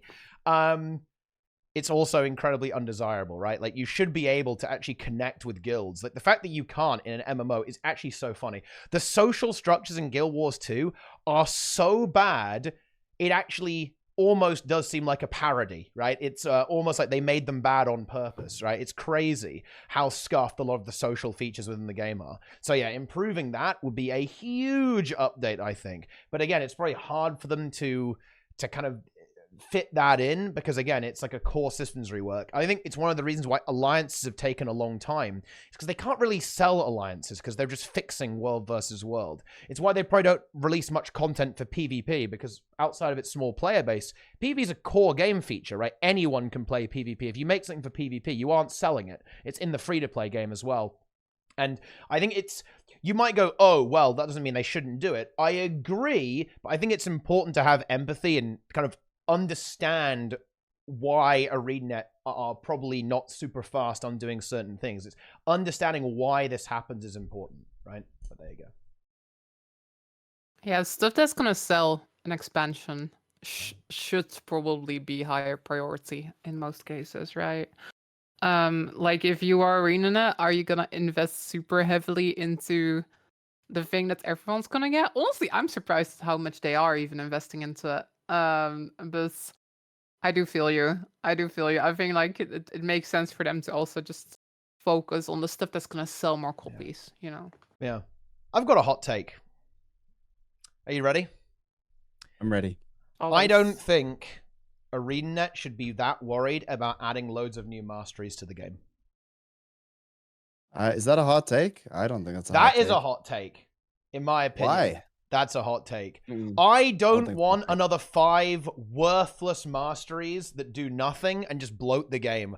I do not want another way station. I don't want another Jade bot. I don't want this stuff.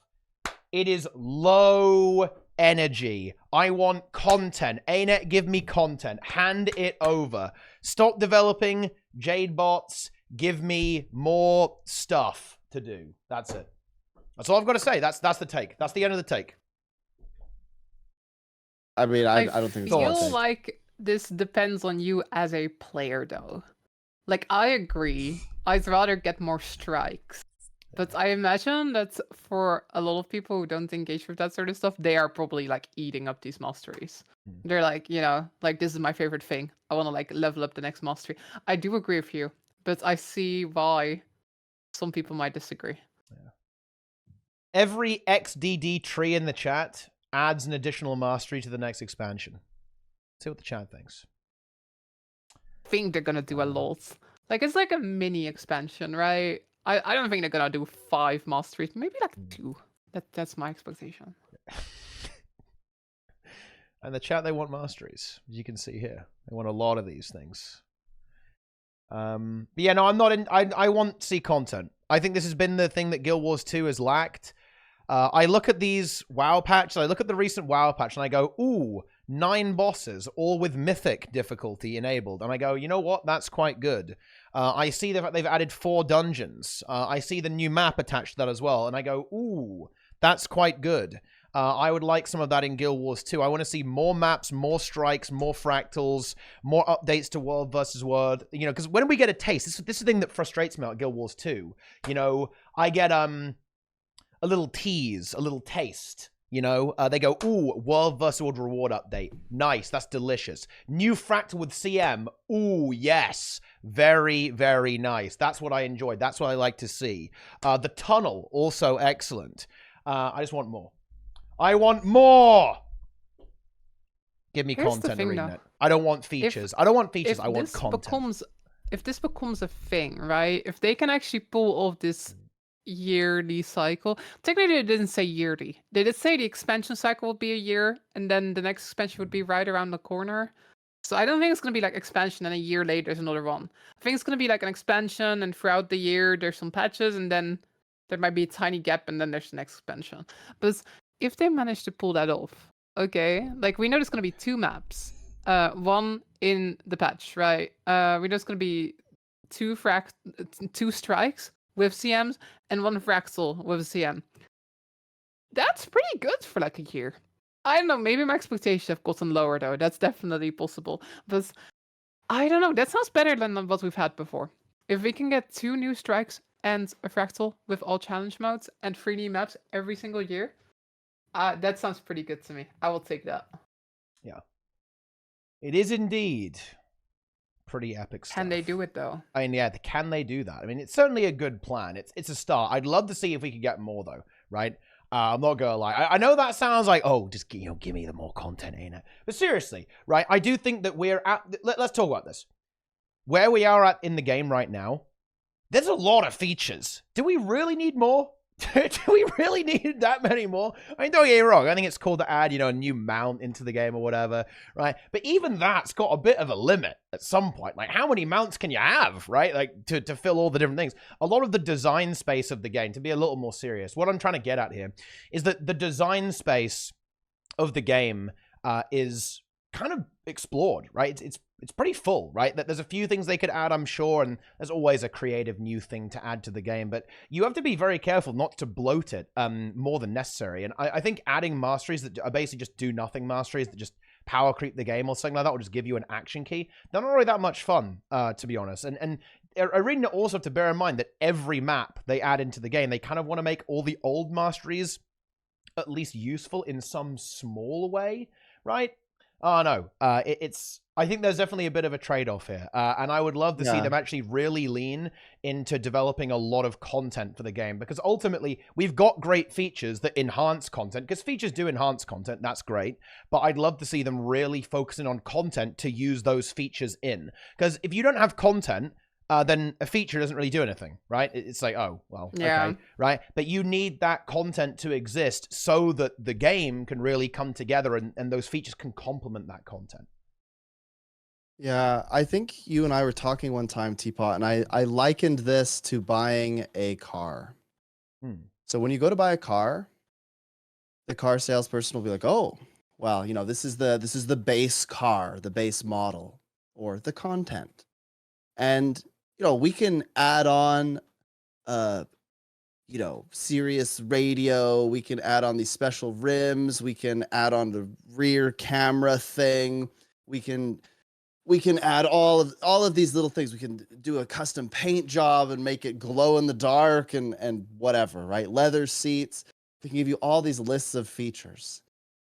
But at the end of the day, all of those features are still attached to the core model car. You can get some cheap car and try to dress it up with a fancy paint job and everything.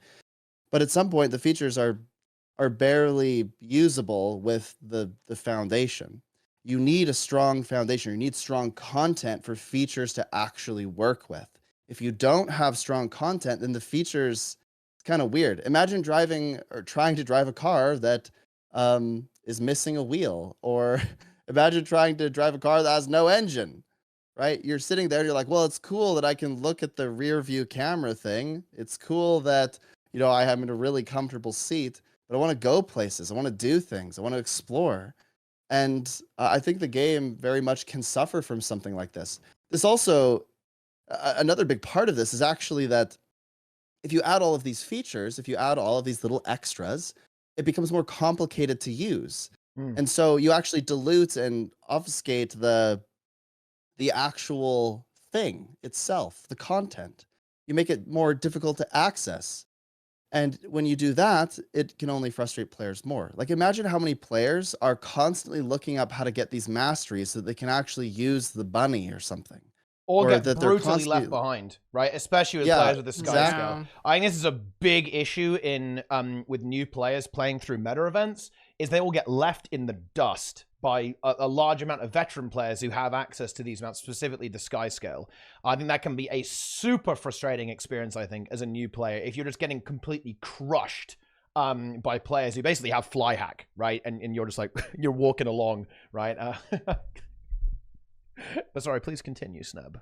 I cut you off brutally because I secretly hate you. That's the big thing I had to say. I think we're at this point where it's like, okay, yeah, features are really important. I think features have value, but features only have value in as much as the actual content itself is valuable. And so, in my opinion, we should focus on content and then make features, not the other way around. We have to be very careful about how many features we introduce. Otherwise, people won't want to engage with the content because they're too busy worrying about the features. Well said. I agree. Content. Give us content. Yes. Content. How about 3 strikes a year and 2 fractals? We can negotiate, Imagine that.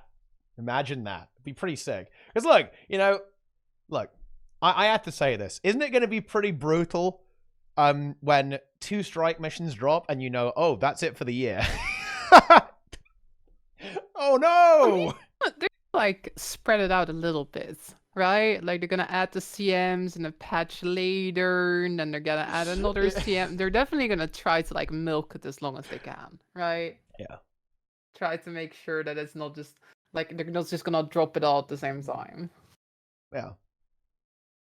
And then, the challenge modes, that would be big. I'm really curious. Actually, this is another slightly... Okay. This is a completely derailed topic, but I think it's an interesting one, actually. What do you think they're going to do with strike missions and challenge modes? How are they going to play these 2 difficulties? Do you think they're going to... Because I think the Ender Dragon strike missions, they've been criticized a little bit for being pretty long, right? And not... And almost like... They're in a really weird middle ground where they're a little bit too hard and maybe even too punishing sometimes for players who just want to kind of get in there and just experience it. Experience some group content. But they're also way too easy and not very exciting for players who are a little bit more experienced, right? And the challenge modes... I think are good, but they're pretty challenging, right? They're not like raids. They're significantly harder than raids a lot of the time, I think, in terms of how punishing they can be and how brutal they can be and unforgiving. And I think there's something that might have to be adjusted there. I think they might have to go in a slightly different direction with these 2 difficulty modes. It's always going to be hard to balance when they only have 2, but yeah, I think I'll leave it at that. Where do you think we're going with that? Are they going to keep it the same as now, or are they going to mix it up a little bit? What would be good in terms of how they're going to handle that? I think they're definitely keeping normal mode the same. Maybe they'll focus on slightly less long encounters. They actually talked about in the roadmap a little bit about their fractal. They specifically talked about we got feedback on Sunqua. There's a lot of RP. There's a lot of waiting around for dialogue to be done. And they were basically yo, in this new fractal, we want to sort of address that criticism. I think they will take the criticism to heart that, for example, Kaining normal mode kind of takes forever, right? I think these strikes will be maybe shorter on normal modes. I think that as for challenge modes, I think they'll kind of stick in the center a little bit. I think they'll kind of stay roughly the same difficulty, but I don't think they're going to do Harvest Temple CM again. Even though I would really like them to do that again. But again, you gotta imagine there's only 2, right? If you make one of those 2 brutally difficult, that is probably, in End of Dragons, one of them is brutally difficult, but we got like 4 other ones, right? So you can just go do those and skip Harvest Temple CM on your daily or weekly clear or whatever, right? So I think, honestly, maybe they should adjust it down a tiny bit. I don't know. I think that the sort of the strength of these strikes is that you can also have multiple, right? You can have one that's a bit easier, like the Sunlight Challenge mode, and you can have like brutal Harvest Temple CM. You can do both, but I'm really interested to see where they'll sort of zone in now that they've only got 2. With End of Dragons, they did 5 of them, right? So they could sort of like spread them around a tiny bit. I think if I have to guess, I would say that they'd make them slightly easier, but then I remember like Old Lion Score Challenge modes. Old Lion Score Challenge mode is very weird. I actually blame you for this, people. But Wait, why do you I blame see me? all these people. I blame you because you one-shot it on stream. There's all these people that have never done it, and they're saying like, "Oh, Old Lion Score Challenge mode is super easy. Teapot one-shot it on a stream."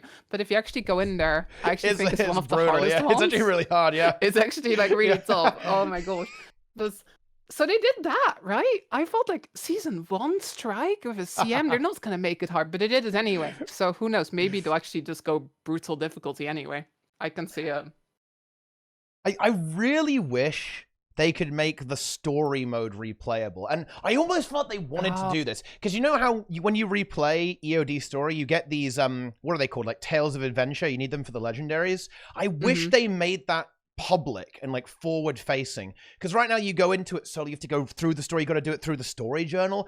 I wish that there was a way that you could actually do that with a team, like with a group, right? And it would kind of scale up a little bit, make it really flexible, so you could go in and replay these story bosses as a little group. And that would be like the story mode difficulty. Then the normal mode could be a little bit harder, and they could really go berserk with the challenge mode. Because and look, I want to be clear. I'm actually speaking purely out of like what I like in the game, right? I like Harvest Temple challenge mode. I want bosses that don't die on day 1. And because this is Guild Wars 2, I will now say this. I am aware that not many people want that. I'm speaking for myself right now, so don't eat me alive, please. If a boss dies on day 1, I will be disappointed with it. It is too easy. For my personal tastes. I want a boss to take over a week. Like, that is the dream for me. I want it to be so hard that, you know, people quit and break and can't handle it. I want my own guild to disband with how hard the boss is. That to me is content. And I really struggle to see how they're going to fit Harvest Temple Challenge Mode into 2 bosses a year. Because if half of the bosses you release on Challenge Mode are just brutal and soul-crushing, then that's a little bit of wasted development time, right? If you think about it. Because you're not really going to be serving a very large amount of players if you make content that difficult. So I would really like to see the difficulty settings kind of spread out a little bit more so that there is room for something that's actually really difficult, right? For something that actually is really going to push players all the way to the limit. Because that's the kind of thing that I'm interested in, right? And you can say, wow, that sounds terrible, Teapot. And you know what? That's fair enough. I 100% understand that that is not for everyone, and most people view that as a total nightmare. But that is what I enjoy. There it is. I could see them doing it once per 2 expansions. So every 2 years, you have 1 Harvest Temple CM. I could see that. I'll give a fire take about strike missions. Go. Strike missions have failed to appeal to anyone properly. Ooh. They made the biggest mistake in marketing, which is trying to appeal to everyone at once. Ooh. Trying to appeal to everyone at once, they've effectively appealed to pretty much no one, right? The super hardcore raiders, they don't really like them that much, though. They probably like HDCM all right. But many of the others, it just doesn't quite work for them. People like the fact that they can sort of go through a whole series of bosses rather than just do all these one-offs. I think the players that aren't really that interested in instance content really dislike that they have to do KO normal mode to get the turtle. A lot of players really dislike the normal modes because they're quite long and they aren't really that engaging because the mechanics don't matter very much. That's not to say all of them are like that, but for generally, they're pretty unengaging and they're just big DPS sponges. But normal mode, a lot of people will go in unprepared and then they just take forever. So those players are frustrated because they're like, well, I want to try this thing, but it takes me 25 minutes to kill the boss. Like, this is ridiculous. I don't want to engage my entire gameplay time in one boss. And so you're at this weird position where normal mode are either a little too, well, they're a lot too easy for the hardcore raider type of people. But they're just a little bit long or a little bit frustrating or unintuitive in some way for players that are new to them. And then the CMs are so hard that the middle really struggles. And I'm specifically talking about my experience on NA. I realized that on EU, it is much easier to get groups for strike CMs. And even on NA, if you try hard enough, you can get groups. But it's just a little bit more cumbersome because there's so much individual responsibility in the CMs that people look at them and they go, man, I don't even want to make a group, because if I make a group, I essentially have to put a ton of work in ensuring that people are fulfilling their obligations and doing that individual responsibility. And so the CMs will take a long time. And if somebody doesn't know a mechanic, you have to teach it to them every time because they might get it. It's not that you can't make up for their mistakes really in strike CMs. So it's just odd. The strike CMs are so out of reach for the average player. For like the middle of the road raider though, they're doable. They're just a little bit harder to get into because there's so much individual responsibility. And then for the average player that just really enjoys the story and stuff, the normal mode strikes just take kind of forever. So it feels like strikes just kind of didn't really effectively appeal to anyone very well. I don't know. Am I way off base with that? I think I'd be inclined to agree a little bit. I think that they do try to serve everyone, but and end up being quite lukewarm for everyone, is what I would say. Yeah, they're just kind of meh for everyone. Like, Yeah. I don't hate strikes. I don't think anybody like loathes them entirely. I'll actually say nobody's like, yeah. I'll say that with a caveat, actually. I think the group that actually gets served very well by strike missions are actually like very try-hard sweaty players, actually. Because they can make a lot of gold really fast, or what? No, I think they're actually really good. Like, for example, me personally, I really like very try-hard content. I really like the strike CMs, all of them, actually. Specifically the harder ones, specifically Kining Overlook, specifically Harvest Temple, and specifically Old Lines Court. That's fair. And Gazed into the Void on Anka. Eighth Blade Hideout, it's all right.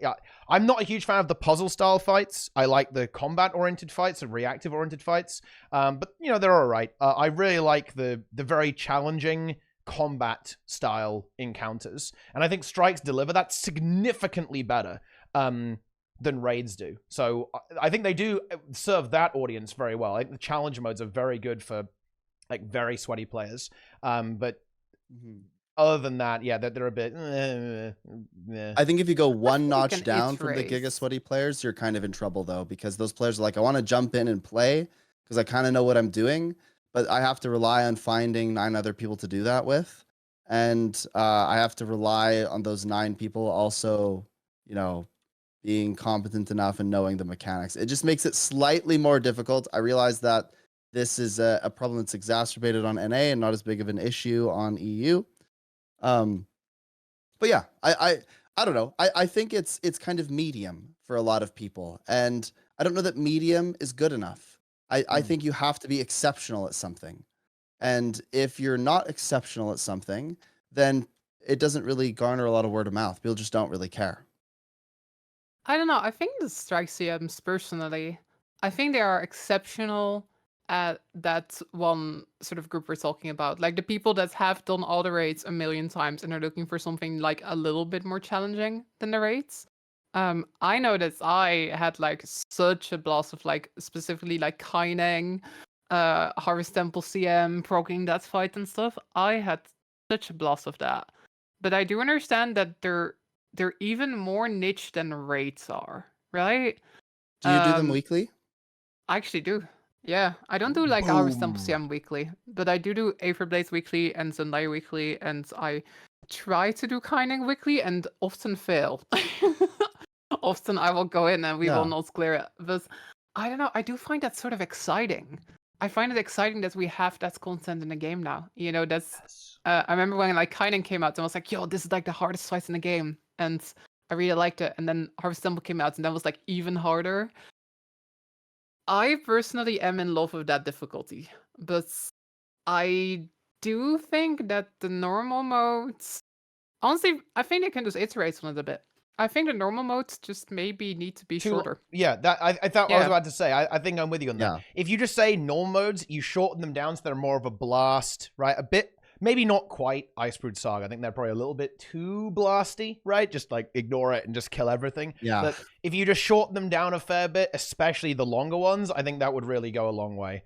And maybe even look into, I mean, I don't actually, you know what? I'm not even bringing this up. I was gonna just complain about how it just sucks that if you repeat them, you get literally nothing for doing that. It's just so depressing, I think, when that happens. But I just think they're a little bit too long, right? The EOD ones, and I think that makes them a bit of a drag for experienced players and quite just tiring and exhausting, right, for newer players who don't have particularly high damage. Like I've seen like 40-minute kinding overlook. Can you imagine that? I mean, that's pretty epic. I mean, I imagine those players were excited of. They're like, whoa, we've been fighting this guy for nearly an hour. But still, maybe a little bit too long. And then half the team dies like halfway through the fight and just sits there for 20 minutes, like waiting for the rest to get the kill. You know what I really want to have strikes? Like, again, if we're talking about iterating on it, I want a portal that takes you to the next strike. I want it to be, you do Ava Blades, portal spawns, takes you to Zundai. Like, I honestly think that if you just put portals between them, you kind of get that raid vibe. I mean, it's not quite the same difficulty as raids, right? I think if we're like analyzing this, I think normal mode strikes are a bit below raids, and then raids is here, and then strike CMs are above raids. Or there's some raid CMs that are tough, but for the most part. And I do sort of get that if that raid difficulty is your perfect difficulty, that it kind of sucks, right? Because you're kind of missing out on the normal modes, kind of boring. The challenge mode's kind of annoying to find groups for it and stuff. But I also think a lot of people sort of miss raids because it was just like boss, right? And with strikes, you kind of gotta go out, you gotta start the next one. I think honestly, if you just add portals, you really sort of get that raid vibe back again. Again, you're not getting that difficulty back, but just... And I mean, a lot of people do full clears anyway, right? They go 1, 2, 3, 4, 5. They'll go for them anyway. So, like, just adding a little portal, I think would be a tiny thing that could actually make the experience a lot better. I think one thing with raids that is really important is how integrated the bosses feel with the environment. I think this is actually the thing that would still be missing. Like, I think you can actually... Something that you see with the strikes, it's a boss in a circle, right? And then circles spawn, right? That's what happens. It's not quite as connected. I think if you look at especially the more cinematic bosses like Lagos and Kadim, right, and Doom, the boss is incredibly entwined with the environment, like, and you have this idea that this is this massive climactic battle. I think that's really lost in strike missions. I think probably the best example of this is actually Harvest Temple Challenge Mode. Even though it's really challenging, think about the mechanics, like random green circles spawn on arbitrary locations around the platform. That's to make that fight hard, they basically said, okay, we're just going to put circles that you have to stand in, and they're just there. The boss isn't casting them, they're just there. They exist. And if you're not in them, then GG, you lose, right? Like, I think that's what's lost in the source. Whereas if you compare that to a raid challenge mode, Ender's Echo spawns, and it's a little mini Doom picking you up, or there's an extra fiery ball on Kadim CM, right? And I think that's actually why some of the, or something like Adina, right? Best challenge mode ever, right? Like the pillars fall and you can fall in the sand and die because holes form in the platform. That's great. So I think that's what you really need, is you need to have that connection between the boss and what's actually happening in the fight. And I think strikes actually somewhat failed to deliver on that sometimes. Sometimes you feel like you're fighting orange and green circles, right? Rather than you're fighting an actual boss. Do you know what I mean? I think that's like a key thing. Chaos They feel lower okay, budget though, no? there. KOCM a little bit. I think less so on challenge mode. They're just like random green circles, that spawn. It's like, oh, you have to stack. But KO does it pretty Final okay. Fantasy, to be honest. Yeah, It's I mean, a little bit more like just mechanics for the sake of mechanics that don't really make sense. Right? Here's a green circle. There's no reason why there's a green circle. There's just a green circle. yeah. It's very Final Fantasy-like, actually. They do that all the time in Final Fantasy. Yeah, and I think that's what raids didn't do, though, right? I guess with a few exceptions. But raids really avoided that. They really made sure that if you're going to have to stand here, it's for a reason most of the time. I'm going to get exceptioned here, but yeah, of course, there are some exceptions to that. But broadly speaking, it's not like green circles on Doom are not arbitrary, right? The greens, it's you have to stand there, otherwise Doom eats the Reaper, stops the ritual, and you lose. Right? There's like an actual in-law, in-universe reason why this green circle is here and you need to be there. As opposed to, oh, a green circle spawns, if you don't stand in it, everyone explodes. I gotta say, though, while that's definitely a thing that I acknowledge, I don't think it takes away from my enjoyment that much. No, it doesn't. I think it does for some people. I think Right. some people really miss that. I think people who say strikes and raids are not the same, I think that's a big part of why the experience feels different. Right. For me, I actually don't care. I admit it. If every single boss was a cube and it fired cubes at you and there were just like loads of circles, honestly, I'm down. I got no problem with that. However, I understand 100% that a lot of players really have this, oh man, this isn't a raid. Why isn't it a raid? Like it's, you know, it's what's different here? There's something different here, right? And I think that's a big part of it, right? Is that connection with the fight and the mechanics and the mechanical connection there. I think it's pretty important. But yeah, I think you probably don't really feel very bothered by that because again, you really like the strike CMs. We're in the same boat on that one. We're united on that. Big strike CM enjoyer. That's me. Boom. It's interesting, actually. Like I never really thought about that, and I don't think it really matters to me very much. For me, it is completely.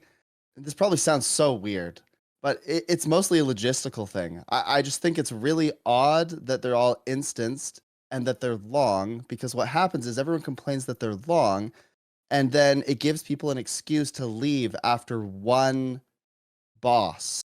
So you go, and theoretically, I could spend 15 to 20 minutes getting a group for AHCM. We could one-shot it in like 6 or 7 minutes. And then half the squad leaves, and I have to rebuild the squad to do the next strike CM.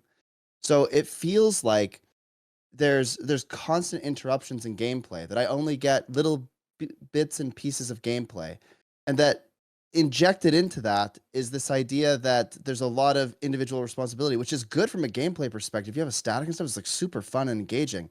But when you're playing with random people, then it also means that every time you do the thing, you have to make sure that everyone knows the mechanic and that everyone knows where to go with it. So it puts a lot of responsibility on the commander. And I feel like I spend more time organizing and planning to play than actually getting to play. And maybe that's a unique experience to me. That's just the experience that I have. Yes, I do post it in the LFG. But when you use the LFG, especially on the NA server, it's not really a kill-proof culture, and people have a hard time deciding like kind of where they're at experience-wise. So a lot of the CMs are just hard enough where it necessitates that you explain things quite a lot and that you plan out the encounter a bit more. And when you post in the LFG, sometimes it's going to take 15 minutes. Sometimes it's going to take 5. Sometimes it's going to take 30. It's kind of all over the place on NA. Depends what time of day you're posting and everything too. And you're if talking you about think I'm lying, then go CMs? try it. CMs or normals right now, by the way? CMs, right? CMs. Yeah, Yeah, like normals will fill instantly. Yeah. But CMs will either take a while to fill, or people will come in and they won't really know what they're doing sometimes. And so it'll take a long time to kill, or you have to explain things pretty thoroughly. I almost kind of feel like CMs are almost semi-irrelevant in this conversation, though, no? I think the challenge modes, they're only intended to be done once. I don't think the CMs were even originally intended to be replayable. And you can see that because they had like no rewards, basically. Like it was just the title. The start of this conversation was that strike CMs, or strikes in general, failed to appeal to anyone with exception, right? Like they kind of touched on a little bit of everything for everyone, and so that makes them kind of medium, right? And so in my experience, even the strike CMs, that they, that's what makes them kind of medium for me, is that it's a lot of logistical nightmare to get them to happen. I find it much easier to organize for raids. I don't know if this is unique to me or if I'm just doing something wrong, but No, I find it much more difficult. I think strike CMs are much less carryable, right? Like Yeah. in raids, if you have a couple Yes. people that don't really know what's going on, like I didn't know what was going on in Bandit Sphere for like a year. Okay, I'll just admit it. I just went in there and I was just like, yes, 2 up, 3 down. Yes, I know what's going on, and it was fine. But in strike CMs, if even one person doesn't know that they need to like walk away and not put the sniper laser on the group, That's it's the unfortunate. end, It's going to be right? tough. So it's much harder to get through if not everybody knows what's going on, which does make it harder to organize. I think if you're playing with a static, they're like S tier. It's like, oh, this is great. Everybody has to do so. You already touched upon that, but it's definitely harder to get through with new people in your group. I think that with this, I want to posit something a little bit interesting here. I think we need to be careful here by criticizing this in a way, because I think this is actually a cultural thing, maybe more so than a content issue or something that's wrong with the challenge modes. Because I think it's very interesting that you said this, Sneb, right? Is that the problem with strike CMs is that they're well designed and you can't carry them, right? Like, and I think whenever we're in a situation where we're basically saying good design is a bad thing, then I think there's something else going on here. And I think the challenge modes are well designed. I think that's kind of the point.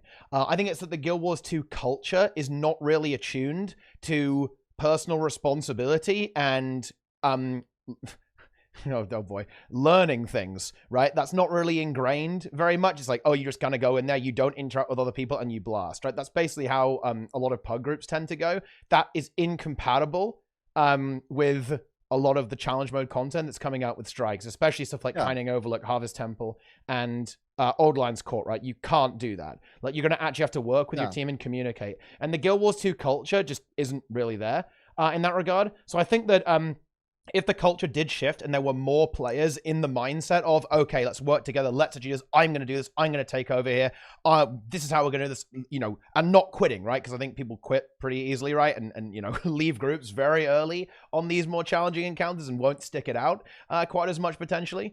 If that culture changed, I think a lot of these issues would go away. So I think this is maybe not something we should be criticizing about the strike CMs. It's more of the Guild Wars 2 culture needs to adapt to the strike CMs a little bit. Ooh, I mean, that's really tough. I want to address what Lara said about the static thing. I agree and disagree. So, I mean, of course, I help make statics, right? In Scan Gang, that's what we do.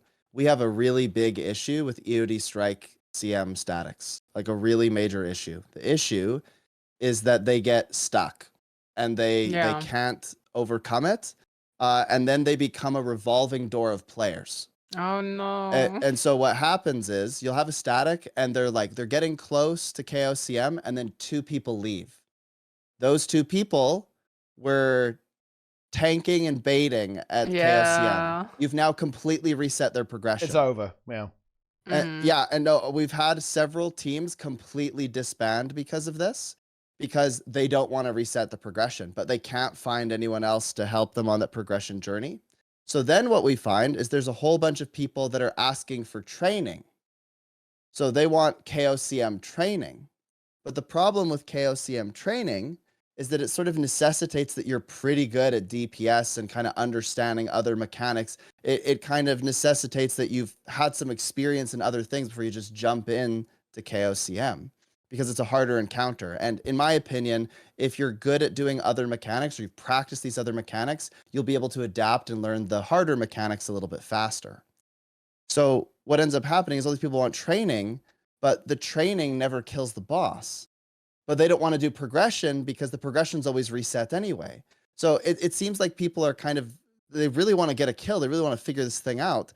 But getting a group to stick together is really hard. For at least just from my experience, we've had several teams disband, or we had a couple teams that almost disbanded, and we really helped them and encouraged them. But I think a lot of it is because people don't Oh boy, I'm just gonna bite the bullet and say it. Oh dear. I'm just gonna bite. This going is for really it. the problem, though. He's dropping it. Look, I'm You saying can this still with love. leave. Okay. You can still go out of this conversation. Yeah, I'm just gonna say it. There's a lot of people that aren't willing to work on their individual gameplay first. They want to skip the steps and just get the kill. But if they want to be a good team player, they need to take a look inward and they need to practice rotations, learn their class a little bit better, practice on other bosses, and do things that will make them a better teammate. What ends up happening in a lot of the groups that I see is there's a 2-3 people maybe that are way behind the team in terms of progression. Like they're doing way less damage, like significantly less damage. They die way more, like significantly more. They're unwilling to adapt settings and change things to sort of mitigate some of these problems. And so the team, they just keep throwing themselves at the wall, so to speak, with this kind of lower DPS or people that are really struggling with mechanics. And the team ends up disbanding because they don't want to tell that player that they need to go and practice. And that really sucks, right? There's a way that you can say this nicely. Like, you don't have to go up to someone and be like, you're garbage trash. at the game, right? Like, you can go up to someone and be like, hey, this is the log. This is what we're seeing. As a team, we need to band together and we need to figure out a way to help elevate to this level so that we can accomplish this goal together. But so many people are unwilling to do that, right? I feel like in a way, this is just like the downside of tough content, right? Yeah, it is.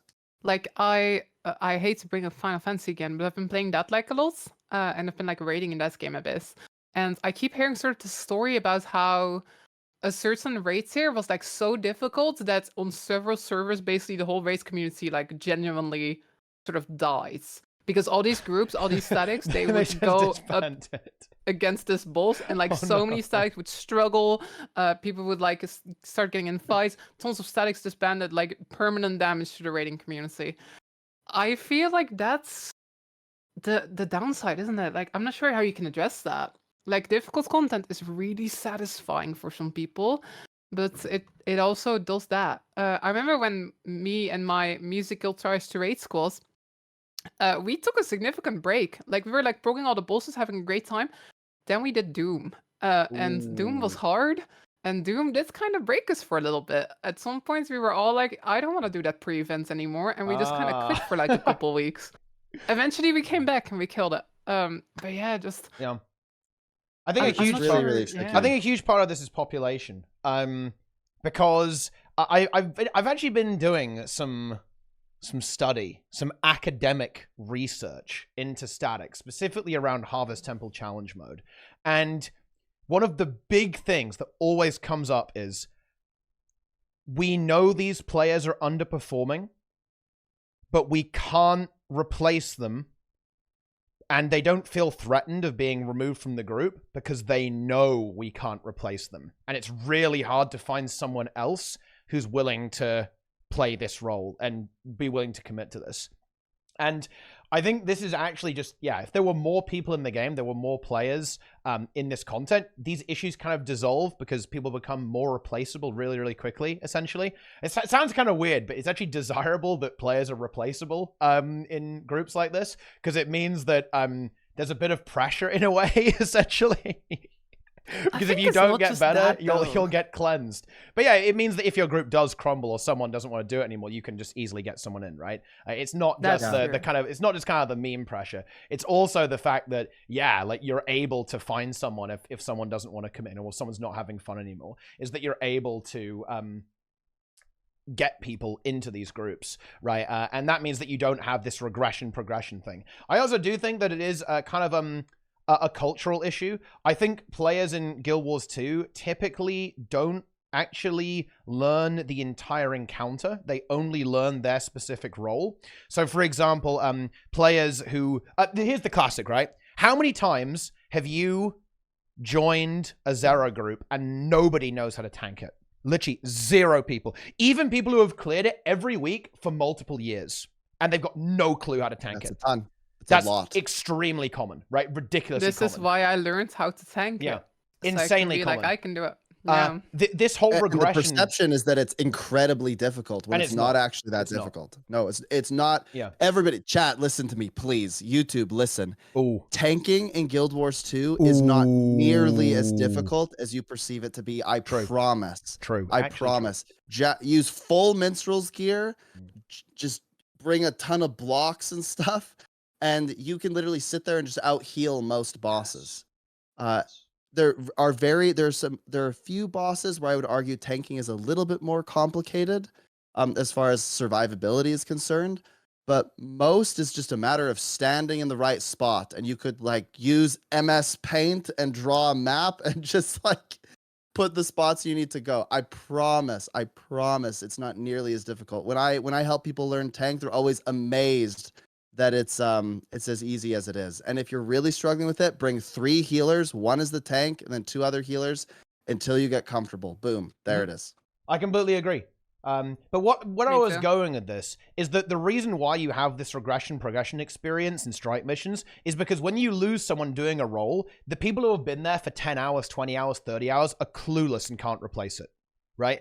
That is a problem. That is actually a cultural issue. If you're learning a fight, you should actually learn how it all works. You don't have to like play every role. You should play one, but you should understand how the other roles work. And let me explain why. I'm not saying, oh, I'm just being elite. You should know how to do every role. If you understand what your teammates are doing, you can help them in the run. You will be able to better work with them to complete the fight overall, right? It's actually an amazing thing to help with progression on a difficult fight, to learn what your allies are doing so you can understand what they might be having difficulty with, how you could use your abilities to make their job easier, how they could use their abilities to make your job easier, etc., etc., etc., right? Do you know what I mean? Like, it's really important. And if they drop, you can replace them.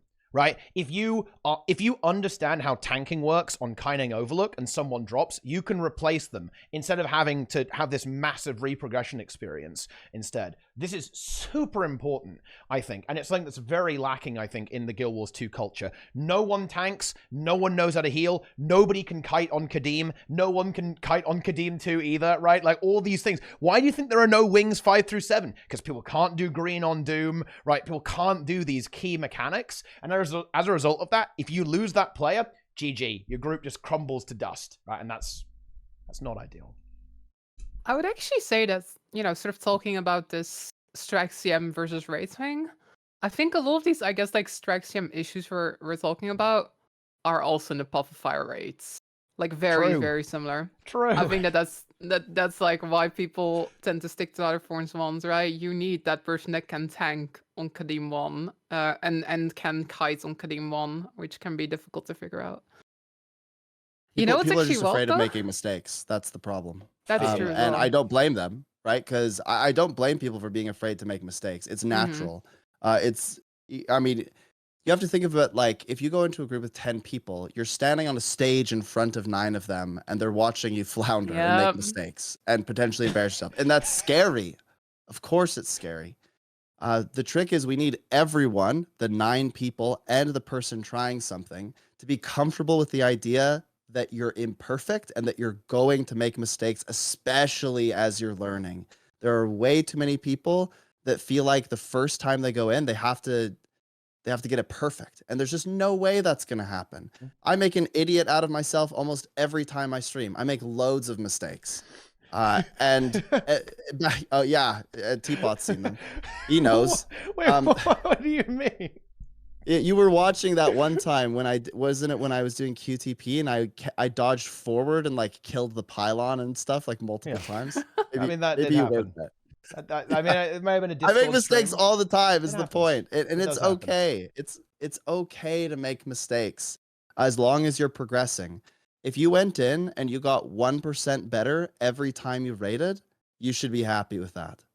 Now, you can probably accelerate that if you do more research and you practice on the golem and ask lots of questions, but you can get a little bit better every time, and that's what's important. 100% agree. I completely agree. And on that, it's actually go ahead.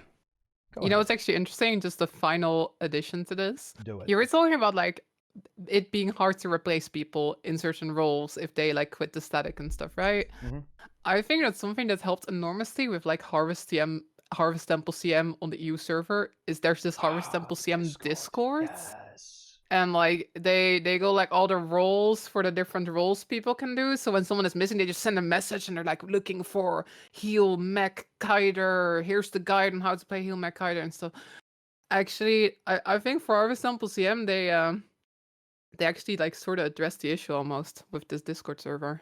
That's actually like I feel like it's harder to replace people for KOCM than it is for our sample CM, just because there's Yeah, because there like, is such a strong community. culture and community Yeah. around it, which I think is why it's so important to have in-game features. We're tying it back together to actually advertise these Yeah. communities, right? Hey, you're looking to get into raids? Join here. Hey, you're looking to get into Harvest Temple CM? Join here. Yeah, I agree, and I think that's actually one of the biggest positive effects, actually, with Harvest Temple CM is I think it really strengthened a lot of the, you know, the try-hard community, right? A lot of the community Yeah. around this content is it constructed this entity, right? And is now thriving and doing extremely well. It's very, very cool stuff, actually, to see how that's actually ended up developing. And hey, it would be great to see that augmented in the game. Yeah, there you go. Yeah, shout out to the Skane Gang team that just killed HTCM twice. True. Yeah. Yeah, they did it twice. I think, is it Team Conspiracy? I'm going to butcher the name. Nice. I know who's Go. on the team. So shout out to them. Yeah. They did really well. Sneb doesn't know his own guild. He's exposed. Look, I can't remember. There's 100 names, and they're all after groups of birds. It's very confusing at this Oh point. dear. Oh dear, oh dear, oh dear. But anyway, I think that's actually a pretty good place to wrap things up. I think we went over just about everything through all of this stuff. We went through the, you know, the news, what's happening, and a few other random things as well, and I like that. So yes, that's going to just about do it for the show, gamers. Tea time, huge content, huge gaming. Hope you've enjoyed the show, everyone. And of course, I hope you have enjoyed our wonderful hosts here joining us today. It is Lara and Sneb. Lara has returned. Before the stream, Lara said that she was betraying us for Final Fantasy. That's actually leaked now. I'm just getting that out in the open. Hates Guild Wars 2. Final Fantasy main at this point. But anyway, where can we see your Final Fantasy non-Guild Wars 2 heretic streams? What's going on with that? I still stream Guild Wars 2, you know. But yes, I am now a Final Fantasy main. I play Shadowbringers. Sometimes Guild Wars 2 as well. And you can watch my streams at twitch.tv/Nevenancy. Yay, let's go. I'm a Reaper main now, after the buffs. So if you want to see Reaper gameplay, you gotta watch my stream. That is what we love to see. Definitely check that out. Links are everywhere. They're on the stream. They're under the stream. They're in the YouTube section. You should click on them. If you don't, what are you doing? Next up, it's Sneb, and this has been a great operation. Big, you know, shout out to Lara here. Bit of a kind of high five situation in that direction. We have successfully rescued Sneb. He was actually in the Doom phase, guys. He was deep into the Doom phase. I was never in the Doom phase. He was deep in the Doom phase. Okay, but now I think this tea time has lifted him out of the Doom phase into the joy phase, into the acceptance phase. Sneb, where can I see weekly full clear all CM runs with SG? What's going on? Yeah, well, it's Thursdays, but Team Skane, yeah, we're blasting lately. Hey everyone, I'm Sneb. I stream a few days a week. I mostly stream raids. I have one of the largest guilds on NA for raiding called the Skane Gang. We have 3 NA guilds now, and we have over 100 teams across NA and EU. Those are teams of 10 people. They meet weekly for 2 or 3 hours, sometimes twice a week if it's HTCM. And they progress through raids. And so we also have some training that goes on there. Discord.gg/SkaneGang is where all that goes on. That's SKEINGANG. Otherwise, you can find me at twitter.com/Snebzor and twitch.tv/Snebzor. Boom. Yeah, if you want to join a raid team, if you want to like get into raids and you're like, oh, I don't have time to find other people to progress with or whatever, that's your place. Go, you fill out a form. It very specifically takes under 2 minutes. We timed it. And we'll put you on a team. Nice.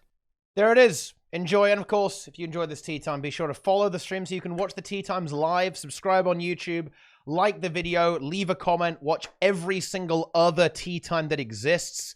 There really must be a lot of them now. I mean, I don't even know how many tea times there are. I'm going to quickly check. How many have we done? Playlists. Probably several hundred. There's a I'm lot gonna of like hit the TeaTimes. 500th episodes at some point. We're gonna be getting there, right? I mean, can I easily see how many there actually are? I can't because YouTube's interface is a bit questionable. But that's okay.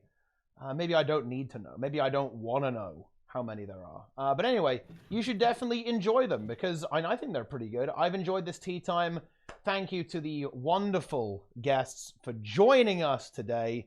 And of course, we will see you all next time. Thanks for watching, gamers.